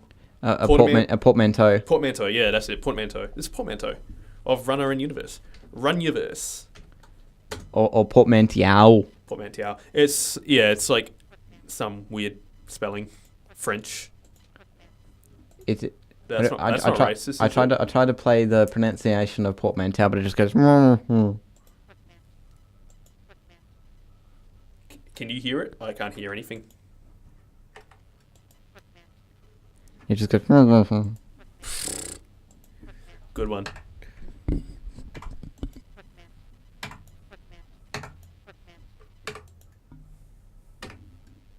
I'm not sure. Let's not worry about it. The audience can figure it out on their own. They can. Oh my god, the noise is gone. What? Can you not hear? Can you hear that noise? I can hear that noise. It's like a buzzing sound. I can't hear anything. There we go. We've solved the problem of the buzzing noise. That was the Yeah, it's not working. But the recording is still going. Okay, that's good. Yeah, there was just a buzzing noise. I think that will show up in the recording for a while. Yeah, Oh, was that always there? Was it? Hold on.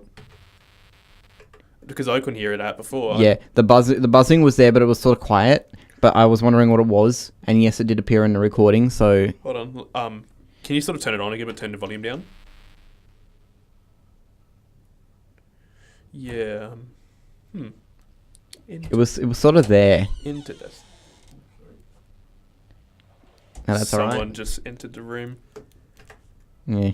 Well, I mean, it is an open door. That is true. Yeah. Okay. No worries. If someone goes in, it's okay. We can just shoo him out, like that guy did. Yeah. So we've been here for about an hour and a half. What time is it now? It is 2:30. Did you want to go to the thing? What thing? The class. What time is it? 3 o'clock. It's 3 o'clock because we might want to meet up with Emmanuel. Yeah, let's do that. He might be. If he's not there, we can leave. Yeah. If he is there, we can drag him out, bring him up here, and we can have him inside the podcast. And we can. That would be really good. We can. Do you want to do like one-on-one or all three of us? All three of us. Yeah, that could work. Yeah. We can leave this in. Yeah. This is like back and forth. Yeah. This is tune in next time for 3-on-1. This has been Stuart and Dennis talking about Bladerunner. Tune in next time for threesome. No. All right, stop recording. I mean, we can keep going for just a little bit longer because you know we can leave. Let's we can finish at 10:02. 10:02? Yeah. Yep. So 20 more minutes. Yep, 20 more minutes. Right. So audience, you've got 20 more minutes of goodness coming your way. Right. So you can probably tell by the time code. Do androids dream of electric sheep? So do they though? Do androids dream? Because the title itself is a question. It's got a question mark. So it's asking you, do they dream? Are they human like us? Are they human? Are they part of this human lifestyle that we live? And that's sort of the message. I don't know about the book. I'm sure that's the book message. In the movie, that's definitely the message. Android replicants are worthy to be considered humans. Have you had a dream lately? Have I had a dream lately? Yes. I don't really remember a lot of my dreams. I can't say I've had one because that sticks out. I think I've been so stressful lately. I think I've turned into an android because I can't remember any dream. Yeah, I can't remember having a dream in a long while. I've had no sleep at all whatsoever. I've been going to sleep really late and waking up really early. I've been going to sleep really late, like 6 a.m. late. Mate. But then I was all like, I should probably wake up in the morning, and I set like 6 or 7 alarms, and I wake up to none of them. I wonder if I'm allowed to talk about this because I did an volunteer work for a movie that was filmed here. It wrapped a week ago. Is it embargoed?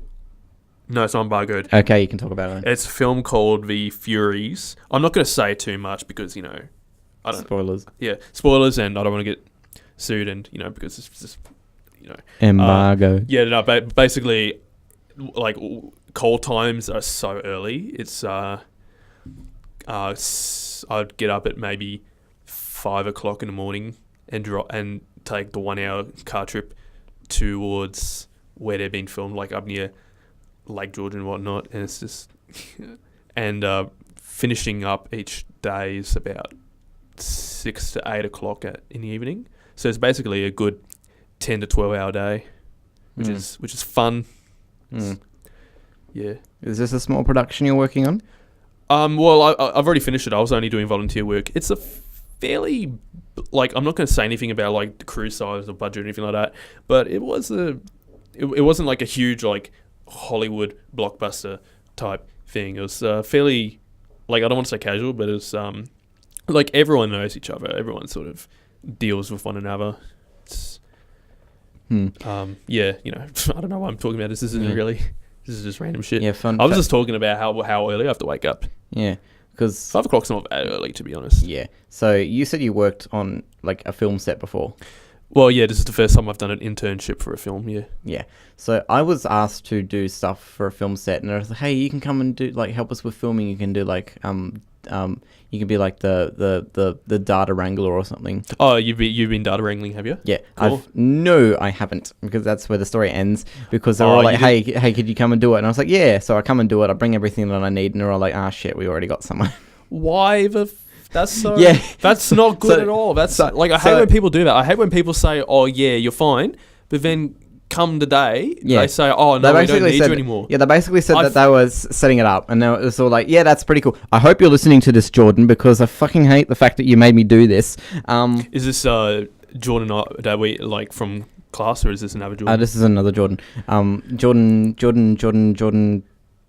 You know who you are. So he asked me one day, we were at a thing, and he said that, "Did you want to come over? We're doing a thing for Lights Canberra Action. So you can be part of like data wrangling or something, or you could be like a camera operator or something." It's just like, yeah, that'll be cool. And it's like, okay, here's where we are. You can come and meet us here. What kind of camera operating? Like focus or just like I think it was like legitimate cinematography. Like I think it was legitimate. No, it wasn't cinematography. I think it was basically. I think it was mostly just like camera movements and like making sure everything moved. Like dolly and focus pull and stuff like that. Or I think it was either that or it was a data wrangler, just making sure that we have all of the data that we need, like on a hard drive. Yeah. And then I got there, and then they were all like, "Well, oh shit, we already have someone here with like a USB, and he's got like a hard drive." It's a little bit annoying when people do that. And I was like, "Well, I came all this way from like Woden. We're all the way in Belconnen. Did you want me to like do anything else?" It's like, "Yeah, sort of stick around. Maybe you can do something. Maybe you can be an actor." And I sort of asked around, and they were like, "Nah, we're not looking for anyone at the moment." And so we got to lunchtime, and they were all like, "Hey, did you want to go get the pizza?" So I go get the pizza. You're basically... I get the I'm catering. Unit. You're basically unit. Yeah. I'm catering. Yeah, catering. So I go get the pizza, and I was like, here's the pizza. Do you want me for anything else? And they're like, "Nah, that's fine. You can go." And I was like, "Well, thanks for wasting my time. See you later." And I said, "Hey, put me on the credits for catering, because at least I got you the fucking pizza." Yeah, true. Come time for it to become, I think, a final in Lights Canberra Action. I think it got into the top 10. I'll look in the credits. My name's nowhere to be seen. Yeah, that's kind of a, like, let's be honest, that's kind of a dick move. You know, you got to credit everyone who's worked on production, even if they have a non-job, like getting the food. Like, even that is an important job. If you don't get the food, everyone starves. You know, every job's important in its own way. Not everyone is like a special, like a director or a cinematographer or producer. I know. Every job's required. See, and the worst part about it is it was all like volunteer. I wasn't getting paid for it, and it was only like half my day. It was basically wasted. This is a short film, yeah? Yeah, it was a short film. It was for Lights Canberra Action, which is a short film. It's Canberra filmmakers coming together and they make films. Top 10. It got into the top 10, and then I look at the credits, and I'm not even credited. I was there. I spent half my day on the film set doing it was basically nothing. I was hired to do something, and they said, "Well, we already got someone to do it, so what's the point?" And then they're all like, "Hey, can you just like go pick up the pizzas? We made the order." So I go to the Domino's in Flory. Was it out of your pocket, or did they give me money? Oh, they gave me money. Okay, that's good. So at least they gave you the money. At least they gave me the money. And then I come back, and I was just like, "Hey, is there anything else you want me to work on? Like, can I like at least do the camera work or be the clapper or something, just to do something?" And it was like, "Nah, you can go home." But what's the bloody point? What's the point? Like a good director, you know, I mean, like I'm sure it wouldn't have been too hard to make up a random job for you to do, just to give you something to do. Like what you said, clapper, data wrangler, you could have held the boom. You could have. I could have held anything. the boom. You could have held the boom. Did they have a guy holding the boom, or was it the sound mixer holding the boom? They had a separate guy on the boom. Fair enough, I suppose. And yeah, it's dude, just a waste. Boom is the worst job. Boom is just I can't do this for ages. Oh no, it's so bad. I hate it. Yeah, I've done boom. It's the worst. I'm not a fan of boom. Even if they gave me boom, I would have been like, yeah, fuck that. I reckon like film people are the fittest people out there. Like imagine hauling heavy equipment around every day. Yeah. Like who needs a gym? You can just who needs a gym? You just got the boom. It's like nice and lift. Do you even lift, bro? Yeah, I do lift. I lift a boom. Army of Darkness. This is my boomstick. That's from Army of Darkness, isn't it? I'm pretty sure. Evil Dead? No, I don't know. I'm stupid. You're stupid. Yeah. Well, that's a fact. Anyway, that was my experience on a film set. And then the guy has the nerve. I think I work at McDonald's. I work the late shift, like the really late shift. Have you ever been to the McDonald's in Civic? No, I haven't actually. Yeah, it's the one at the bus stop. Yeah, it gets all of the drunk people. Like City Bus, yeah. Yeah, it gets all of the drunk. It gets all of the drunk people after midnight on Saturdays, and the guy that sort of came up and said, "Hey, did you want to come and do the film?" He comes in and it's just like, "Hey, dude, you gotta build up your resume. You gotta get you gotta get like a film thing. Call me, we'll do something." No. You tried to get me to do something last time and it fell through. What makes you think I can do it again? This is just you, like, airing out all your your bad vibes. This is basically me airing out all my bad... Oh, if we want to air out bad vibes, let me talk about fucking Rico. No, I'm not gonna. Let's not talk. Let's not badmouth people we know. Yeah, let's... I mean, I know him, but I don't want to know him. Frankly, if I was to talk about this, I'd probably get DMCA'd out the fucking ass. So... What does DMCA even stand for, actually? Digital Millennium Copyright Act. Fair enough. Okay, makes sense. Yeah. But I did some things... Like, I didn't even care enough to ask. Yeah. I just was wondering. There's stuff that the stuff that I want to talk about and I want to say, like, I want to get it off my chest. Well, let's keep it PG. Yeah, let's keep it PG. I don't want to talk about it because I might get... I mean, we've already sworn a bunch of times and made a bunch of racially charged jokes. I don't think there's much more we can do. We're already on the side of the Nazis. So I don't think bringing up a past... So what do you guys think about Donald Trump? Yeah, freaking Donald Trump, yeah. Yeah, what do you think about fucking liberals? Jesus Christ. Like Australian liberal, like Liberal Party, or like liberals, like leftist liberals? Leftists. Leftists. You know, they're just a bunch of silly billies. Yeah. Like, I'd consider... Like, where on the political scale would you sit on? I mean, this is the most generic answer. Literally everyone says this. I'd probably be more like centre left. You'd be centre left. Like I've taken tests, like all sorts of tests. I've got some like conservative views, but I'm not like right wing or anything like that. I've got some conservative views, but voting's I'm for very suckers. I am very, very left, but not stupid left. Yeah. Like you'd say, you're not a stereotype. I'm not a stereotype. Yeah. I looked at the Bernie Sanders-y things and I'm like, yeah, that's a good direction. Oh, can you feel the burn? Can you feel the Bernie? Which is a good slogan. Yeah, feel the Bernie. God, that sounds like such a sexual thing. Like, feel the Bernie. Yeah, but I would probably consider myself somewhat socialist. In Soviet Russia, Bernie feels you. Bernie feels you, yeah. You said it like communist joke because he's socialist. People think that he's a communist. Yeah, fucking Americans can't get over their communist. Oh, in the comments, socialism isn't the same as communism. I mean, yeah, but everyone conflates the two. The joke still works. Yeah, the joke still works because everyone conflates the two because no one's educated enough to know the difference. Everyone puts the two together, but I would definitely say that socialism is not the same as communism. I mean, obviously it isn't. They're two different things. Yeah. I'm not sure exactly what the differences are because I'm not educated on that. But I mean, yeah, from what I could tell, socialism is a lot like a light. I wouldn't say it's communism directly, but it's like communism. It's diet communism. I'd say it's probably the in communism, everyone's on a diet because there's no food. Yeah, I'd say communism is like the step over, probably socialism, but socialism is like a little bit more balanced. Hey, do you want to hear a Soviet Russia joke? Go for it. In Soviet Russia, the bread is so good, the lines everyone's waiting there for a whole day. No, that wasn't as funny as in my head, but I got this awesome joke. Penises. Wait, I thought that would be a funnier joke, but it's funnier in my head.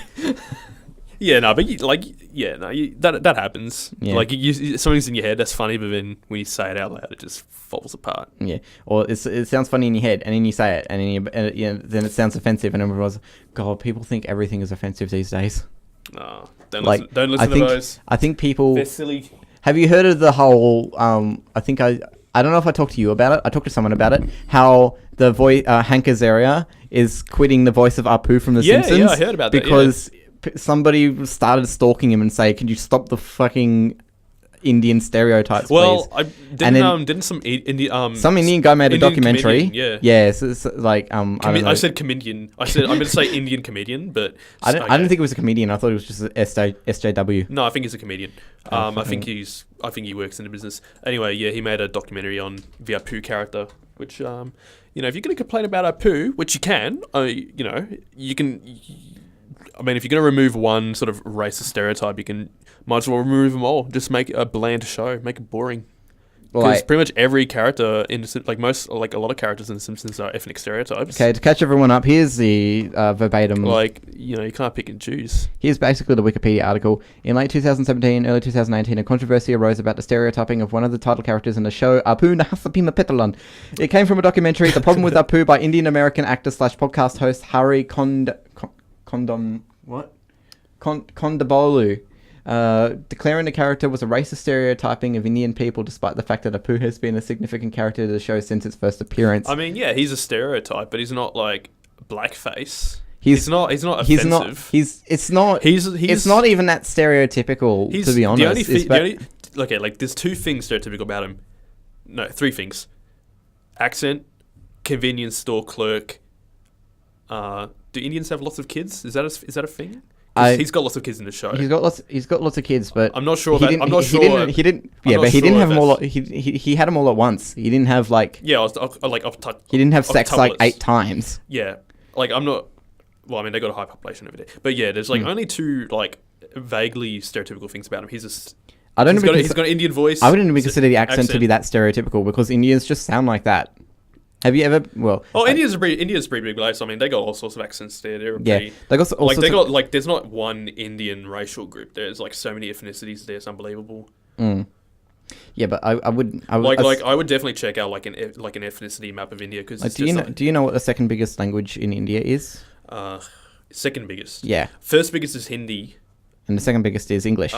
Oh, really? Yeah. Oh, that makes sense. They were an English colony, yeah. Yeah, it's the two official languages is Hindi and English. Actually, you know what? That does make a lot of sense. They got a very high percentage of people who can speak English there. I wonder,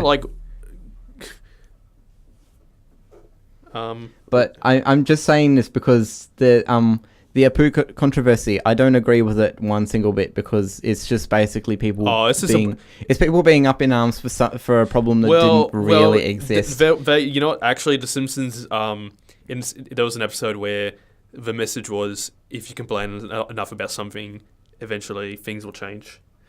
There was an episode where Bart and Lisa were complaining about the Star Wars prequels. And Bill Clinton showed up. Oh, I don't know if I'm. The attacks were also referenced in the season 29 episode. Yeah, Bill Clinton basically said, if you complain about something enough, you can do whatever you want. You can change whatever you like. I can't do a Bill Clinton voice. I'd not have sexual relations with that woman. Or you're a more John F. Kennedy. Is that a good John F. Kennedy? No. Oh, come on. Everyone loves my John F. Kennedy. You really likes me John F. Kennedy. That's basically what you sound like.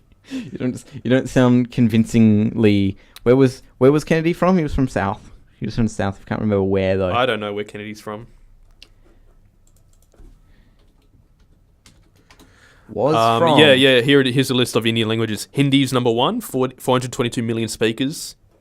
First language speakers 422 million. English is second, 200,000. That's first language speakers. That's not people who speak it. That's the only people who have it as first language. Bengali is the third most. Then Telugu, Marathi, Tamil, which is I think is in the south, Sri Lanka, near Sri Lanka, that southern area. Urdu's isn't that a Pakistani language? Yeah, I think Urdu. Urdu. Canada. I think it's Kannada or something. Gujarati, Odia, Malayaman, which is Malaysian sort of deal. I don't know. I'm guessing. Is that the demonym for someone from Malaysia? It's a Malayaman. Well, India and Malaysia aren't that close. They're separated by a few other countries. Yeah. Sanskrit's Malayaman. Let's see. It's a Dravidian Indian language spoken across the Indian state of Kerala, and Kerala is in the south, the pointy bit. So it's not near Malaysia at all. They just have a similar name. Yeah, that's... Anyway, were we going back to the Apu controversy?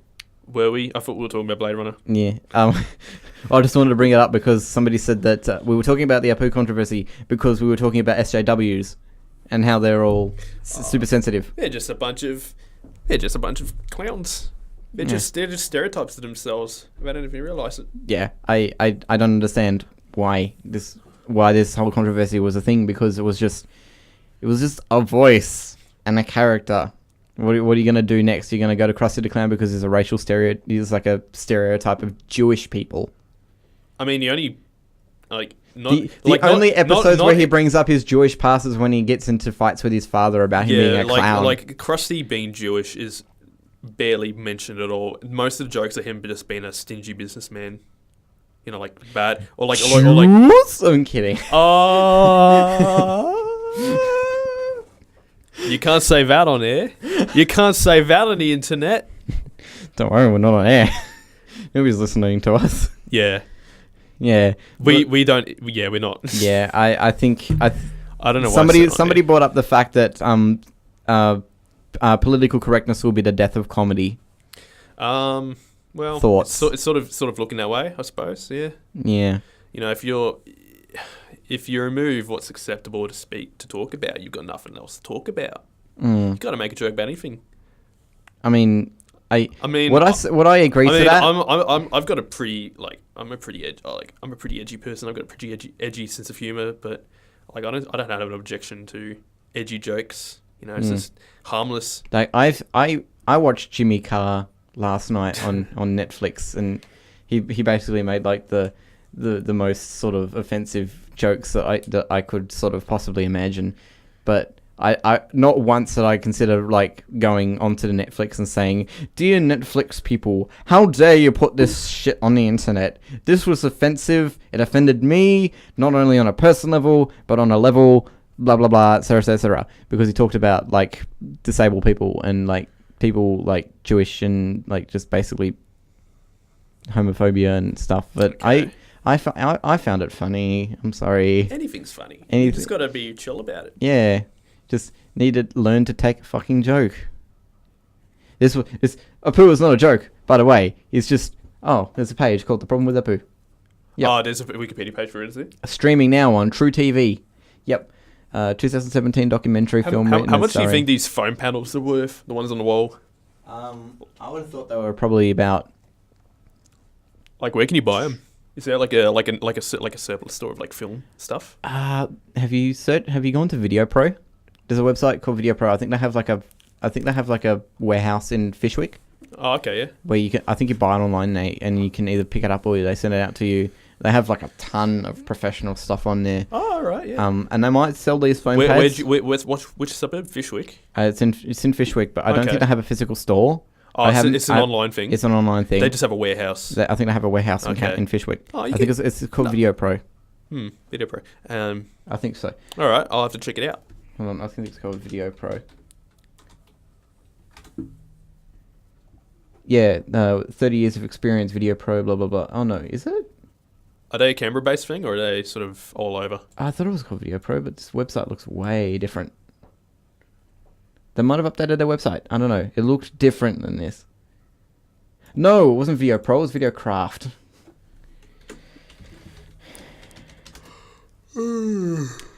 I'm tired. Yeah, there we go. That's the website I was looking for. Video Pro, also a thing, but Videocraft was the website, videocraft.com.au. They sell a lot of professional stuff, like Zoom microphones and like high quality Panasonic SD cards, 128 gigabytes. We're running close to time. We're running close to time. So do you want to wrap it up, or do you want to go to class, or do you want to? We'll probably wrap this. We'll probably wrap this up, but we will come back later with Emmanuel if he's there. If he's here. What we'll do is we'll wait there. We'll wait there for him to come and if he comes in and says, "Hey guys, how you doing?" and that wasn't African at all. That wasn't even like. Why would you do that? Hey guys, how you doing? How you doing today? And then we drag him, and it's just like, come with us. No, don't take me. We'll just drag. Do you know the way? We'll drag. Oh god, jeez. You can. That meme was not. That was never funny. I didn't like that meme either. That was never funny. Speaking of, actually, the movie that quote is from, Who Killed Captain Alex? Oh yeah, great movie. Who killed Captain? Movie. This is the movie. Actually, that's actually really like interesting concept. A VJ, a video jockey. Like, it's not a good movie by any means, but it's such a fascinating like piece of like. It's not like the VJs that you'd see on like Rage or something. We're talking like people who are actually like speaking over the movie, and then there's an action scene, and you have this guy yelling, "Movie! This is the movie!"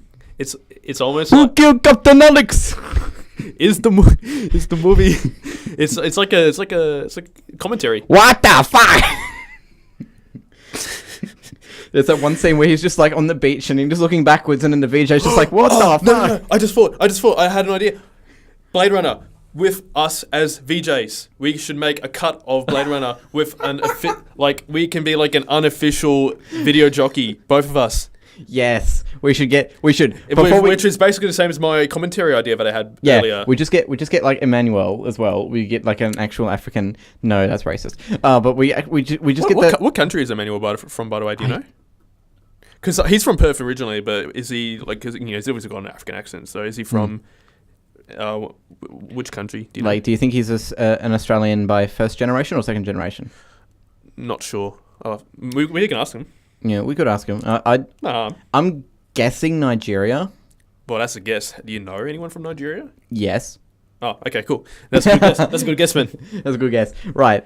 So this was the buddy friendly. Buster Friendly. Buster Friendly. You've got you've had every variation of his name except the correct way of saying it. So he's got the most forgettable name ever. Just like my friend Dennis. Oi. None of that. Alright, this has been Stuart and Dennis. This has been us just bullshitting, and we haven't talked about Blade Runner at all. But we talked about it for maybe 15 minutes collectively. Yeah, but we'll get back to it anyway. We got at least 15 seconds left of space. So my name has been Stuart, and you have been. I've been Dennis. Sorry, I forgot my cue. Save it. Save it. You forgot the fucking cue.